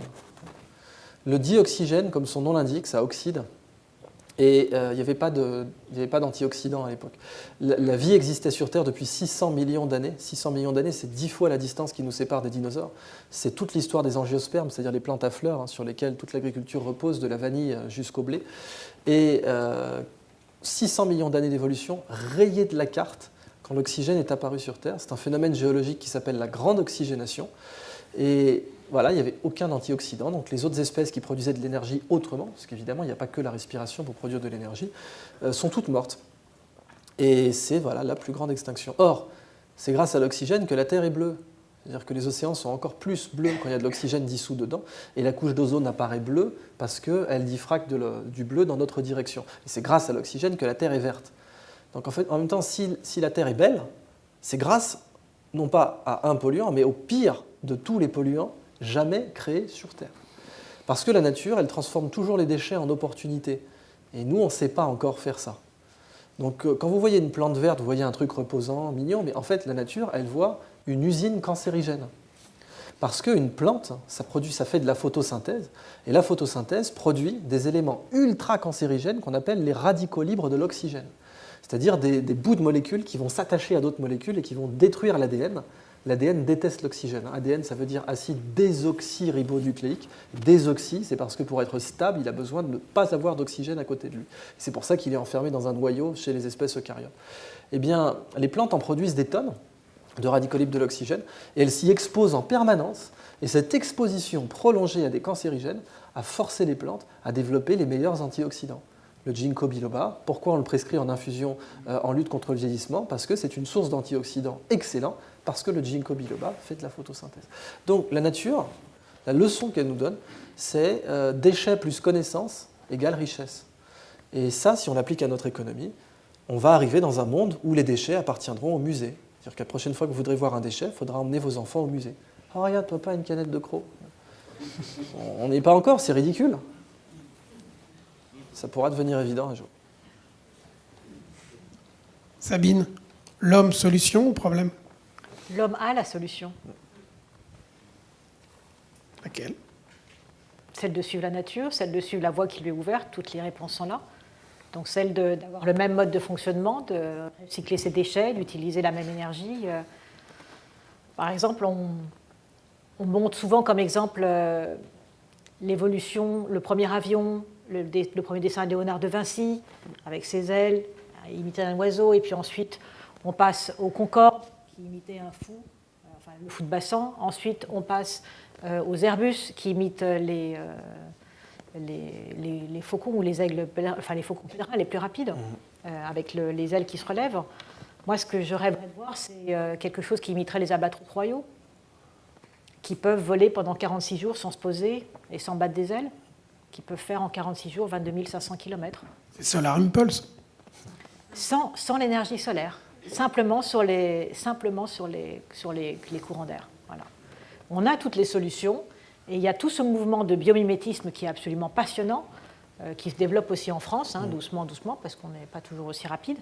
Mais il y a des bibliothèques de connaissances qui effectivement sont là. Donc on a maintenant des bâtiments passifs, on a toute une démarche qui est prête, et il faut la suivre. On a en tout cas la tête, et pour le faire, reste juste à faire coïncider toutes les volontés. Avant qu'on passe aux questions, dernier point. Idriss, quand vous écoutez Sabine, par rapport à votre démarche et à toute la connaissance que vous manipulez, ça vous inspire quoi ? Il faut retourner à cette bibliothèque qu'est la nature. Je crois que c'était Cicéron qui avait dit, pour être heureux, il faut juste un jardin et une bibliothèque. Ça tombe bien, le jardin, c'est une bibliothèque. Et on l'a laissé prendre la poussière. Parce que, vous savez, c'est typiquement quand vous héritez une bibliothèque d'un parent, vous allez peut-être prendre un ou deux bouquins vite fait, mais vous ne lirez jamais tout ce qui a été laissé. Et la bibliothèque de la nature, on en a hérité génération après génération, et effectivement, on a oublié d'aller la consulter. Donc, retourner sur le terrain, lire cette bibliothèque, c'est la meilleure solution. Alors, par exemple, à Centrale, j'enseigne un cours de biomimétisme. Moi, j'étais très frustré de le faire en amphi. Je me dis, ça ne sert à rien, c'est un amphi aseptisé. Il n'y avait même pas un petit ficus qui traîne pour que je leur parle. Donc, bon, je leur ai dit, on va faire d'abord le cours au Parc de Sceaux. On va sortir, voilà, comme Aristote, au fond. Merci. Vous en voulez un peu, non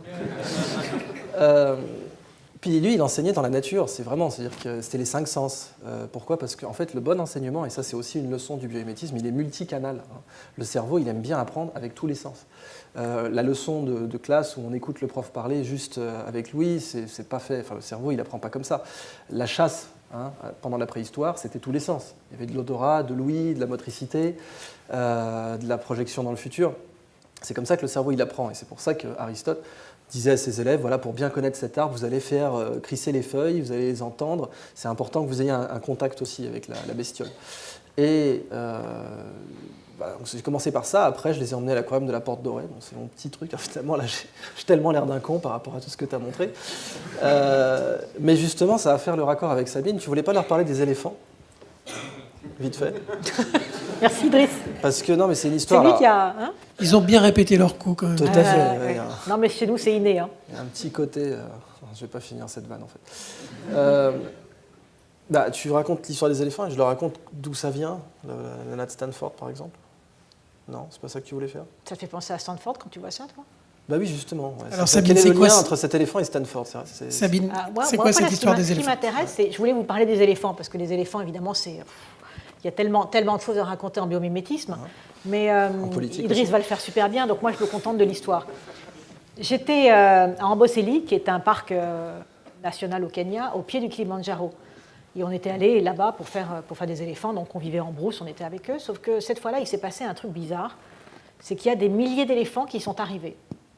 Des troupes qui sont arrivées de toutes parts, et qui se sont rassemblées. Et donc, elle faisait la fête, je te parle, et machin, et barrissement, et de la poussière partout, et tout. Et donc, c'était comme je sais pas, il devait y avoir un mariage, une communion, un truc. Des milliers d'éléphants, on les regardait passer comme ça dans la voiture. Je ne savais même plus quoi faire comme photo, donc je posais mon appareil et je regardais. Et eux, le lendemain, ils étaient partis. Le lendemain, on n'avait plus d'éléphants. Enfin, il y avait les troupes habituelles d'Amboseli, quoi, mais pas grand monde. Le mariage était fini. Le mariage était fini. J'ai jamais compris ça. Et donc, c'est un truc qui est totalement hallucinant, comment les troupes peuvent se rassembler à un moment pour faire une congrégation d'on ne sait pas quoi. On sait qu'évidemment, les éléphants sont extrêmement intelligents, qui sont sociaux, qu'ils ont un apprentissage très très long, qu'il leur faut une matriarche. Autrement, c'est ce que je te racontais quand on a préparé. Les troupes dont on tire les matriarches se délabrent complètement, les jeunes éléphants deviennent délinquants, enfin c'est une catastrophe, quoi. Donc ils ont, mais c'est toute grave. ressemblance avec. Ils font des choses assez épouvantables d'ailleurs. Et les éléphants, on est intéressé par la communication ce soir, mais les éléphants ont une technique absolument incroyable pour se parler à 50 km de distance. Donc là, ça fait rêver, avec des ultrasons. Donc soit les infrasons par leur trompe, mais soit aussi des ultrasons en utilisant leurs pattes et en les lisant. Et là, je sais qu'Idriss, il a plein de choses à nous raconter sur ce que ça donne en biomimétisme. Mais c'est vraiment super intéressant parce que l'éléphant, c'est quand même une bébête qu'on croyait connaître. Hannibal les avait utilisés militairement, tout ça. Et on ne s'attendait pas à découvrir ce qu'on a découvert chez eux il y a à peine 5 ans. Et là où l'histoire est intéressante, c'est que c'était donc une doctorante de Stanford qui était en dépression nerveuse, comme beaucoup trop de doctorantes aujourd'hui. Et elle s'est dit, j'ai passé 3 doctorats, je tiens à vous le dire. Je suis un psychopathe en puissance, ça se voit totalement à mes yeux. Et donc elle en avait marre, alors elle s'est dit, bon, il faut que quand on est en dépression, un bon moyen de se remettre d'aplomb, c'est de se dire qu'est-ce qu'on voulait faire quand on était enfant. C'est le Petit Prince, hein, c'est parce que Syntex, il était totalement en dépression, enfin, c'est pas une blague. Hein, et il a guéri en se disant, voilà, quand j'étais enfant, qu'est-ce que je voulais faire bon. Et elle s'est dit ça, quand j'étais enfant, je voulais voir des éléphants. Bon. Et alors j'aurais voulu, c'est même pour ça que j'ai fait de la bio, que je suis devenue doctorante, mais finalement on n'en voyait plus des masses dans le labo des éléphants, alors je vais partir, je crois que c'était au Kenya, et puis je vais étudier les éléphants, mais à l'indienne, pas à la doctorante. Je ne vais pas commencer à ramener mon ordinateur et tout, je vais les regarder, c'est tout. Je vais leur donner des actes, purs, naïfs. Et c'est profond, parce que Galilée disait que le bon scientifique était ingenus, hein, donc ingénu, le bon scientifique il est comme ça. Et donc là pareil, elle se pose, elle les regarde, et elle se dit, mais je pense qu'ils communiquent avec leurs pattes. Voilà. Parce que pendant la saison sèche, le sol est dur. Comme Sabine le dira mieux que moi, si les éléphants n'ont pas communiqué, ils vont se retrouver tous sur un point d'eau très restreint et ils vont mourir. Donc il faut qu'ils utilisent des points d'eau en alternance. Donc je pense, si j'étais la nature, j'aurais évolué des pattes qui entendent, en fait, des oreilles dans les pattes. C'est totalement ridicule comme idée. Hein. Et surtout si vous avez un directeur de thèse qui est zoologiste, qui vous dira, écoute, calme-toi, on l'aurait vu, ça se saurait. Quoi. Elle se dit, non, je pense que les éléphants ont des oreilles dans les pattes. Bon. Effectivement, on a découvert que les éléphants ont un organe acoustique dans les pattes qui leur permet d'entendre les ultrasons jusqu'à 50 km, peut-être même plus. C'est une découverte majeure qui, d'ailleurs on a découvert après, parce qu'elle a ouvert la voie à revisiter d'autres organismes. Par exemple, on a découvert que les chats ont un organe de détection des rayons X. J'ai aucune idée d'à quoi ça sert, mais les chats dans le museau peuvent détecter les rayons X. Et ça a été découvert parce que justement on a remis à l'étude tout un tas de bébêtes comme ça. Et là où c'est intéressant en bioinspiration, c'est que cet organe acoustique, il a été étudié par Google pour faire vous savez, les fameuses Google Glass, ces lunettes. En fait, les Google Glass, elles ont un système d'écouteurs qui ne passe pas par les oreilles. Ce qu'on appelle le phénomène ostéoacoustique. En fait, la raison pour laquelle notre voix, on ne l'entend pas de la même façon que les autres l'entendent, c'est parce que moi, quand je parle, ma voix passe aussi par les os de ma mâchoire. Et donc, du coup, le son de ma voix est diffracté par rapport au son que vous entendez, vous. Eh bien, ce phénomène est très intéressant si vous voulez avoir des écouteurs qui vous laissent les oreilles libres. Et ça, évidemment, pour l'armée, comme d'hab, c'est très, très intéressant. Si vous êtes un pilote d'hélicoptère ou d'avion, ça peut être intéressant d'avoir les oreilles libres et d'entendre avec un autre canal. Et donc, Google a développé ça, l'US Air Force aussi, en partant de ces éléphants. Donc, la leçon, cette nana n'aurait jamais découvert ça si elle était restée dans le labo. Jamais elle aurait fait cette découverte. Il a fallu qu'elle se remette à zéro devant les éléphants et qu'elle les étudie d'une façon naïve en leur donnant des actes. Merci Idriss. On vous l'avait promis, on a gardé quelques minutes avant de passer au cocktail pour pouvoir répondre à vos questions. J'imagine qu'il doit y en avoir beaucoup compte tenu de la richesse de ce qui vous a été raconté ce soir. On a un micro avec nous, donc n'hésitez pas, je sais que c'est toujours les premières questions qui sont les plus compliquées. Mais est-ce que vous avez des questions à poser à Idriss et Sabine ? Oui. Merci de vous présenter pour poser votre question. Fabio Excusé, banquier, si on m'entend. Si vous aviez tous les pouvoirs sur Terre, comment vous lutteriez contre le réchauffement climatique ? En diffusant la connaissance davantage. Parce qu'en fait, on a vraiment toutes les solutions. Mais le problème aujourd'hui, c'est que la connaissance croît exponentiellement. Elle double tous les 7 ans. La quantité de problèmes résolus sur Terre, ça double tous les 7 ans. Et la transmission, c'est oral, donc il faut parler plus, etc. Donc si on transmettait le savoir plus vite, on a en fait vraiment en main toutes les solutions techniques pour résoudre le changement climatique. C'est vrai qu'on ne parle plus de réchauffement pour une raison logique, c'est qu'en fait on ne sait même pas si ça va réchauffer ou pas. Si le Gulf Stream par exemple s'arrête, ça ne va pas réchauffer en Europe pour le coup. Et le Gulf Stream, vous savez comment il marche ce courant, c'est quand les glaciers se forment au pôle Nord, en fait ils éjectent du sel, puisque quand la glace se forme, le sel sort, et cette pompe, on l'appelle pompe thermohaline, pousse l'eau et crée le Gulf Stream. Et c'est grâce à cette pompe qu'en Europe, vous savez que Paris est bien au-dessus de New York, Paris est au-dessus de Montréal. Et si Paris est beaucoup plus chaud que Montréal, c'est grâce au Gulf Stream. Si le Gulf Stream s'arrête, on n'aurait pas de réchauffement, plutôt du refroidissement. Mais tous les problèmes qu'on a aujourd'hui, et je pourrais montrer 2 secondes si tu as l'adaptateur, je vais vous montrer juste un petit cas vite fait de traitement des déchets, par exemple, sur la question, tiens, les déchets, c'est un problème. Quand je vous ai dit déchets plus connaissance égale richesse, donc ça c'est l'équation de Gunther Pauli, qu'on appelle le Steve Jobs du développement durable, c'est mon mentor. Et ce type est absolument génial, parce qu'il a fait passer l'idée du zéro déchet, de ridicule à évidente dans plein d'industries. Il a dit, les gars, moi je veux que polluer zéro, ça rapporte plus. Sinon les gens ne le feront pas. C'est pas avec des écotaxes, il faut juste vous montrer, la nature, elle produit mieux que nous, elle produit sans polluer. C'est parce que le fait de ne pas polluer la rend plus performante. C'est moins de gâchis, moins de perte d'énergie. Donc je vais vous montrer des cas où en fait, en polluant zéro, on va gagner plus d'argent, et sans subvention, sans écotaxe, parce que dans la nature, il n'y a pas de déchets, mais en même temps, on ne subventionne pas les vers de terre. Donc il y a bien un modèle économique qui existe, dans lequel il y a zéro déchet, et dans lequel on fait des marges, puisque la nature, elle est margeante. La nature, elle a une règle, c'est l'énergie que ça te coûte pour aller chercher la bouffe doit être inférieure à l'énergie que ça te rapporte. La nature est un entrepreneur. Et la nature a optimisé ses marges énergétiques d'une façon dingue. Ce téléphone, pour le décharger, c'est 12 heures. Moi, pour me décharger, c'est 77 jours. Bon, perdre de la batterie, c'est facile. Perdre du gras, c'est difficile. C'est con qu'on ne puisse pas brancher le téléphone directement dans le bourrelet. Je m'égare. Donc, je vous montre juste... par exemple, les Coréens, encore eux, ont mis au point l'été dernier une technologie pour fabriquer des batteries qui valent plus cher que l'or au gramme à partir de mégots de cigarettes. De mégots de cigarettes. Et ils font des batteries de biomasse qui valent plus cher que l'or au gramme. Pour nous, un déchet, pour eux, une mine d'or. Et un autre petit cas vite fait. On avait un hôtel qui polluait à Bangkok, qui envoyait beaucoup de CO2 avec la clim. Là, il y a une start-up thaïlandaise qui installe des bioréacteurs à spiruline.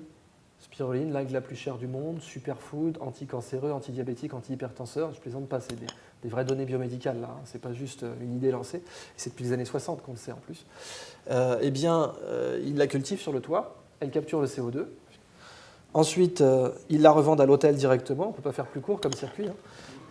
Spaghetti à la spiruline. Alors, spaghetti à la spiruline chez votre épicier bobo du coin, ça va coûter à peu près 17 € les 300 grammes. On est sur une culbute assez sympatoche. Et puis le petit smoothie à la spiruline qui va bien, alors que c'est un déchet qu'on a pris, c'est le CO2. On vous paye pour le prendre, ce déchet. Il y a des crédits carbone. Pour eux, la spiruline, elle est gratuite à produire. Donc voilà, pour moi, les flux de connaissances, tous mes travaux sont autour de ça. Si la connaissance circulait mieux, et c'est un peu pour ça que je me racle la soupière à faire des confs, eh bien, il y aurait la paix dans le monde. Aristote, paix dans le monde. J'ai tellement un problème, je me soigne. On va faire ça. Voilà, les flux de connaissances, je pense. Après, évidemment, d'autres vous diront c'est l'ego humain, et c'est vrai que ça reste le cas. C'est-à-dire que l'ego humain reste le premier destructeur de valeur sur Terre. Dites-vous bien pour conclure que l'ego est le premier destructeur de valeur dans un projet. Et du coup, vous avez deux types d'entrepreneurs, par exemple, parce qu'une entreprise, c'est un projet. Le bon entrepreneur, c'est celui qui met son ego au service du projet. Donc ça, c'est Steve Jobs, c'est Elon Musk, c'est Karl Lagerfeld, c'est Coco Chanel, c'est Michel-Ange qui était entrepreneur. Et le mauvais entrepreneur, c'est celui qui fait l'inverse. Je pourrais vous donner des noms, mais je ne suis pas là pour ça. Et dites-vous bien que Napoléon, il y a eu les deux phases. C'est-à-dire que quand ça a monté, il mettait son ego au service de l'idéal révolutionnaire, et quand c'est parti en couille, il mettait l'idéal révolutionnaire ou la France au service de son ego. C'est vraiment ça. Et quand dans vos équipes, vous voyez quelqu'un qui est compétent, qui a de l'expérience, qui est légitime, qui commence à mettre le projet au service de son ego, il faut lui mettre une cartouche directe, parce qu'il n'y a pas de moyen plus rapide de flinguer un projet que d'avoir un type qui met le projet au service de son ego. Hashtag Arriva. Pardon, non, j'ai rien dit. Sabine, réchauffement climatique. Pardon, réchauffement La climatique. question était, on vous donne tous les pouvoirs. On finit par être perdu, là. Elle est tellement passionnée par ce que raconte Idriss. Ah, mais complètement. La question de monsieur était, on vous donne tous les pouvoirs, qu'est-ce que vous faites pour lutter contre le réchauffement climatique? Idriss répond par la connaissance et par la transmission de la connaissance. Et je réponds par l'éducation. Par de la sensibilisation, par l'éducation. C'est la manière pacifique, non? Ouais, c'est pas, Voilà. c'est pas Il y en a peut-être d'autres, mais restons dans la manière pacifique. Effectivement, c'est aussi pour ça, comme Idriss, que depuis 10 ans, je fais un maximum d'éducation. Ouais, Mais Idriss est un super... comment dire j'arrive pas à trouver le mot. J'essaie de rendre ça fun, quoi. Hein? Si c'est pas fun, les gens écoutent non, pas. je veux dire, il a une façon de présenter les choses qui est totalement hallucinante. Quand la première fois que j'ai entendu sa conférence, je suis restée scotchée. J'allais chez Sarotec pour préparer l'AMRAE. Je suis arrivée en disant... J'ai vu la lumière. Ouais, j'ai eu une illumination aujourd'hui. Bon, et alors ils m'ont dit, bon, on va se calmer, on essaie de travailler quand même. Et on préparait l'AMRAE et je leur ai dit on va faire un livre sur le biomimétisme, un livre jeunesse. Pardon. Il faisait chaud dans la pièce. Enfin bon. Et après, ils ont tous entendu la conférence d'Idriss. On est tous devenus fans et on est effectivement partis là-dedans. Et le livre a été fait d'ailleurs, je crois qu'il y a quelques exemplaires à l'entrée. Il y en a encore et on a refait d'ailleurs à nouveau, on a créé à nouveau quelque chose pour poursuivre les échanges de connaissances. Mais voilà, effectivement, c'est par là que ça passe et par une sensibilisation, mais pas dans quelque chose de sinistre. Je veux dire, si on est parfaitement d'accord, on n'est pas là que pour faire les clowns, mais on n'est pas là non plus pour traumatiser tout le monde avec ce qu'on raconte. Je peux raconter l'histoire du frère de ce livre, vite fait. C'est Gunther Pauli. Alors, j'insiste, parce que là, je vais quand même un peu redescendre sur Terre. Vous passez 5 minutes avec ce mec, ça vaudra 1 heure avec moi. Il a beaucoup plus d'expérience et il a, dans 100 industries, physiquement, il a montré que le zéro déchet rapportait plus. Le type l'a fait, quoi. Et en fait, il avait fait ce rapport, qui s'est très bien vendu, pas de problème. 10 ans sans innovation, 100 millions d'emplois, c'est un très bon bouquin, mais il est technique. Et en 30 ans, il s'est dit, si j'avais fait des fabs pour les enfants, on aurait déjà une génération qui pense que zéro déchet égale plus rentable. Et donc il l'a fait, finalement, il a fait des fables qui sont excellentes, je vous les recommande vraiment pour vos gosses. En fait, elles sont au programme obligatoire de 1 maternelle sur 3 en Chine. Donc ça y est, les types... Et il les a, pour la petite histoire, il les a fait imprimer sur papier de pierre. C'est un papier qui est fait à partir de déchets miniers. Donc en fait, c'est en Chine notamment, il y a les mines de terres rares qui produisent beaucoup de pierres pulvérisées. La pierre pulvérisée, c'est un vrai problème, parce que dans le désert de Gobi, ça part avec le vent, ça acidifie les sols, ça cause de la cataracte, des glaucomes, de la silicose, ça tue les animaux aussi. Et donc on ne savait pas quoi en faire jusqu'à ce qu'un Chinois redécouvre, le papier, qu'on pouvait faire du papier avec cette pierre et des fibres de bouteilles plastiques recyclées. Donc ça, plus ce déchet minier, ça fait un papier ultra haut de gamme, qui est waterproof. Vous jetez le bouquin dans votre baignoire, il passe la nuit dans le bain, vous le sortez, il est nickel. Je l'ai fait. Bon. Parce que je suis un psycho au départ, Super, on est d'accord. On va y travailler. Et il retient l'encre, mais pas l'eau vraiment. Et puis c'est un papier haut de gamme qui est recyclable à l'infini. Alors que le papier normal, c'est recyclable 7 fois. Donc, voilà. Il a imprimé ce bouquin dessus. Et ça, pour moi, ça change le monde. C'est vrai que pour reprendre ce que tu as dit, là, le type, il a un impact. Parce qu'il avait dit, moi, ce que je veux, c'est pouvoir influencer 300 millions de gamins par jour. Les gens lui ont dit, t'es dingue. Il a dit, mais non, Nestlé le fait tous les jours. Il a raison. Donc ça, c'est ce qui va changer le monde. Y a-t-il d'autres questions avant que nous terminions cette conférence? Oui, madame. Moi j'ai 2 questions pour Idriss. En fait, la première, simple, j'allais dire, c'est juste de savoir, vous avez dit tout à l'heure que la quantité de problèmes résolus dans le monde double tous les 7 ans. Je voulais savoir d'où ça vient.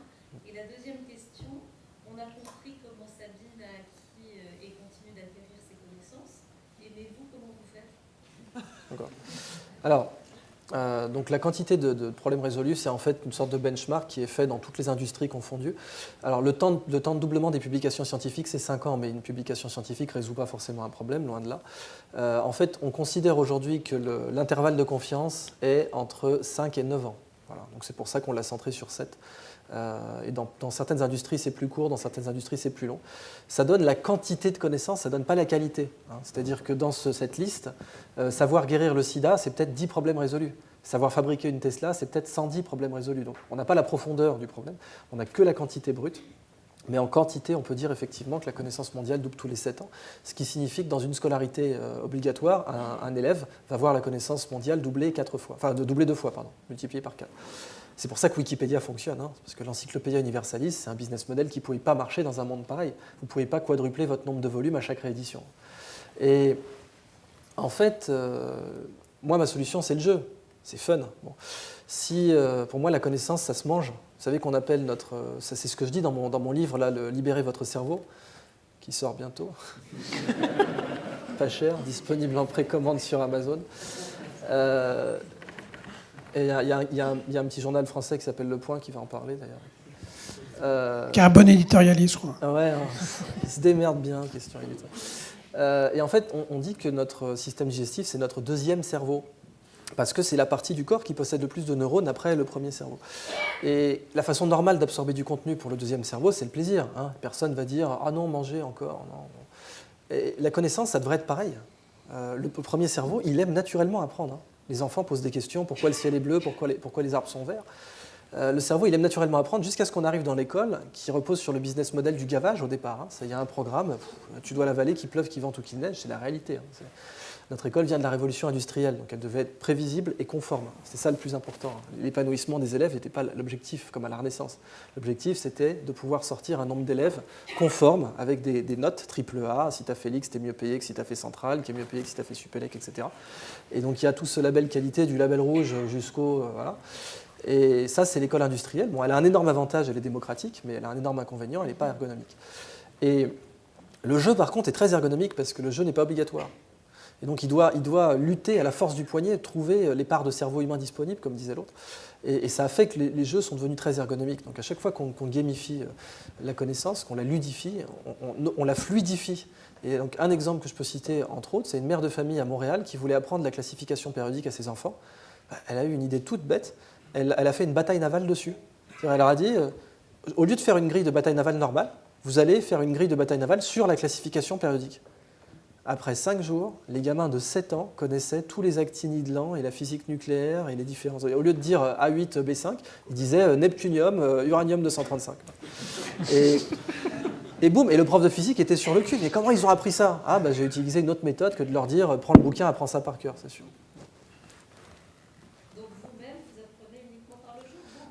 Moi, j'essaie de gamifier un maximum de ce que j'apprends.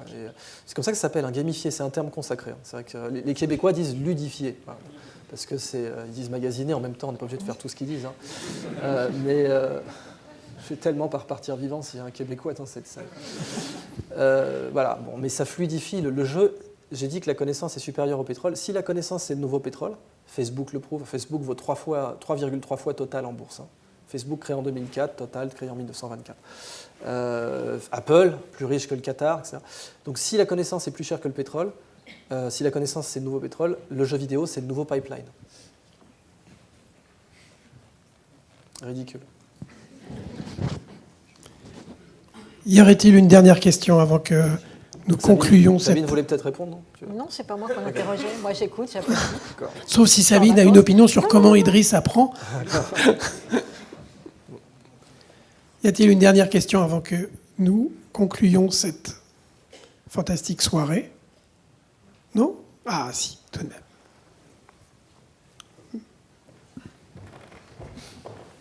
même. L'acoustique de la salle permet de poser la question sans micro, mais... Tu me rends le truc, je mettrai une photo. Bonne idée. Ce sera plus cool. C'est une question à Idriss. Tout va de plus en plus vite. On parle de multiplication de connaissances, etc., etc. Est-ce que fondamentalement, vous ne croyez pas qu'on a une capacité, l'humain, en fait, à toujours trouver les solutions aux problèmes que l'on pose ? Est-ce qu'il n'y a pas quelque part quelque chose d'inhérent chez nous et dans cette capacité à toujours rebondir, en fait, et si on regarde un peu l'histoire, est-ce qu'il n'y a pas cette capacité fondamentalement, quoi, en fait ? Je suis tout à fait d'accord avec ça. En fait, c'est une capacité inhérente au vivant. Et comme on est vivant, on l'a. Puisque les systèmes vivants ont une capacité inhérente à s'adapter à des milieux très hostiles et à résoudre des problèmes même dans les pires situations. Voilà, des scorpions qui résistent aux radiations, ou les tardigrades qui peuvent rester en hibernation plus de 5000 ans, etc. Et l'être humain ne fait pas exception. Simplement, l'être humain, la grande différence avec le vivant, c'est qu'il a un ego. Et cet ego crée tout un tas de situations, par exemple l'auto-apitoiement. Vous ne verrez jamais un chien s'auto-apitoyer. Un chien, quand il a une patte coupée, en fait, en moins de 20 minutes, il se met en mode maintenant, comment on marche avec 3 pattes ? Et vous ne verrez jamais un chien pleurer sur sa patte manquante. Ça n'arrive pas dans le monde animal, ça. Ça arrive chez les humains, parce qu'on a ce qu'on appelle ego en spiritualité, mais qui en fait est une sorte de conditionnement, de psychoanthropologie qu'on peut bien ramener en grande partie au cerveau. L'être humain, il a une autre erreur par rapport au vivant, c'est qu'il planifie ses actions. Les termites qu'on a vus là, qu'on fait cette termitière, il n'y a pas d'architecte de la termitière. Il n'y a pas de policiers qui font la circulation dans les termitières. Le vivant, c'est l'émergence. En fait, la main invisible d'Adam Smith, elle est très vraie dans le vivant. C'est même pour ça que le mot économie, en fait, il vient de l'écologie. C'est-à-dire que le écho de économie, c'est le écho de écologie au départ. Le mot économie n'a pas été inventé par les Britanniques, il a été inventé par des Français, les physiocrates, à l'époque des Lumières. Et les physiocrates, c'était un mouvement qui a créé l'économie comme discipline, qui était, leur idée, c'était que toute valeur prospère, de prospérité, vient en un nombre fini d'étapes de la nature, que la prospérité vient de la nature. Et c'est eux qui ont inventé le terme économie, qui ensuite est devenu l'économie qu'on connaît via Adam Smith, etc. Et Adam Smith a été beaucoup influencé par ces gens-là, puisque quand il a parlé de main invisible, c'était révolutionnaire, parce que c'était Darwin avant l'heure, en fait. C'était de dire, voilà, il y a une émergence dans la nature qui se produit par des règles simples, qui créent de la complexité. Alors, L'être humain, donc, il planifie son futur, contrairement aux espèces vivantes, et il regrette son passé. Le vivant ne regrette pas le passé, ne craint pas le futur. Et c'est pour ça qu'il est plus durable que nous. Du coup, notre ego fait qu'on ne considère les idées ridicules, nous les humains, qu'en temps de crise. Voilà. Alors que les systèmes vivants, les idées ridicules, ils les considèrent tout le temps. Alors, regardez un ornithorynque. C'est plutôt ridicule comme bestiole. C'est mignon, mais voilà. Le vivant, par exemple, les serpents, il y a des serpents qui volent. Donc, il y a des serpents qui volent. Voilà. Ils volent. En fait, les serpents n'ont pas de plexus, donc ils sont capables d'ouvrir leurs côtes. C'est comme ça qu'ils peuvent absorber des proies beaucoup plus grosses qu'eux.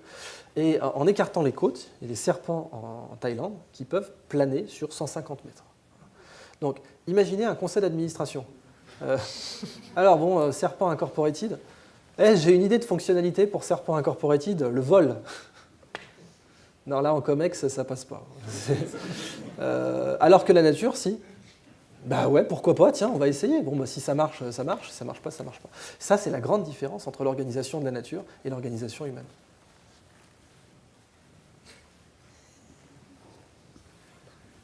Comme avec Idriss, on aime bien se raconter des blagues l'un à l'autre. Idriss, tu as dit tout à l'heure que le chien ne s'apitoyait pas sur lui-même. Je te signale que je connais un chef d'entreprise français qui était extrêmement méchant et qui avait dit que la reconnaissance était une maladie du chien non transmissible à l'homme. Ah ouais. Les gars, c'était une vraie biatch. Qui c'est qui a dit ça? Tu n'as pas dit tout à l'heure qui tu citais pas dans les personnes innovantes, les personnes non innovantes. Donc c'était une d'elles, quoi. Ok, très bien. Exactement. On arrive au terme de cette conférence. Je vais demander à quelqu'un que beaucoup dans la salle connaissent, qui est François-Xavier Lemaire, de venir me rejoindre, qui est un des dirigeants de Saretech, qui est, vous le savez tous, fan d'innovation. Et je voudrais que... Il a beaucoup œuvré pour la tenue de cette conférence. Tiens, François-Xavier monte, viens nous rejoindre. Il a beaucoup œuvré pour la tenue de cette conférence, et je voulais qu'il nous dise un petit mot qui conclut, qui nous dise un peu ce que tu as entendu ce soir et ce que tu retiens à la fois pour tous les gens dans la salle et puis pour Saretech. C'est pas un cadeau. Conclure après, ouais, c'est une surprise. Merci pour la surprise. Passer après eux, je ne sais pas si vous allez avoir beaucoup de dates pour moi, donc je vais faire très court. En fait, en les écoutant, je me posais une question. Peut-être je réfléchissais un petit peu à un point qui était une citation de Syntex. Je citais Syntex. Syntex disait un truc autour de nous sommes tous des veilleurs de quelques moutons sous les étoiles. Et lorsque nous avons accès à la connaissance, lorsque nous avons accès à la conscience, nous devenons des sentinelles. Et avec les sentinelles apparaît la responsabilité. Et en fait, je me posais la question. Ils nous ont fait un magnifique cadeau, qui était un cadeau de connaissance, un cadeau de conscience. Et je me disais, mais ce cadeau-là, qu'est-ce qu'on va en faire ? On est tous devenus un petit peu plus sentinelles ce soir, donc un peu plus responsables. On est tous ici des dirigeants d'entreprises, des banquiers, des avocats. Qu'est-ce qu'on va en faire de ce magnifique cadeau qu'ils nous ont fait ? Donc j'avais juste cette question. Je vous laisse réfléchir sur la question.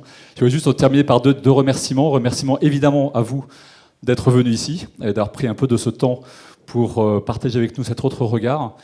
J'espère que vous aurez trouvé matière à inspiration. Et puis j'espère que vous serez également là l'année prochaine pour les prochaines conférences que l'on aura en 2017. Merci aussi à vous, Idriss et Sabine, de nous avoir fait ce cadeau de supplément de conscience et supplément de connaissances.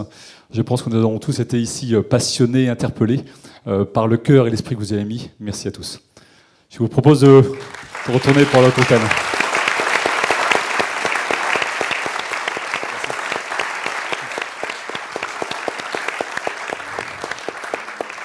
Merci, bon cocktail. Et juste un dernier petit message qui n'était pas prévu, mais Sabine, que j'adore, n'a pas l'âme d'une commerçante. Sachez juste qu'elle fait des photos merveilleuses et qu'elles sont en vente si elles vous intéressent. Donc voilà, elle est horriblement gênée, mais je voulais le dire parce que j'aimerais tellement qu'elle vive de son art. Merci, bon cocktail, à tout de suite pour ce verre de l'amitié.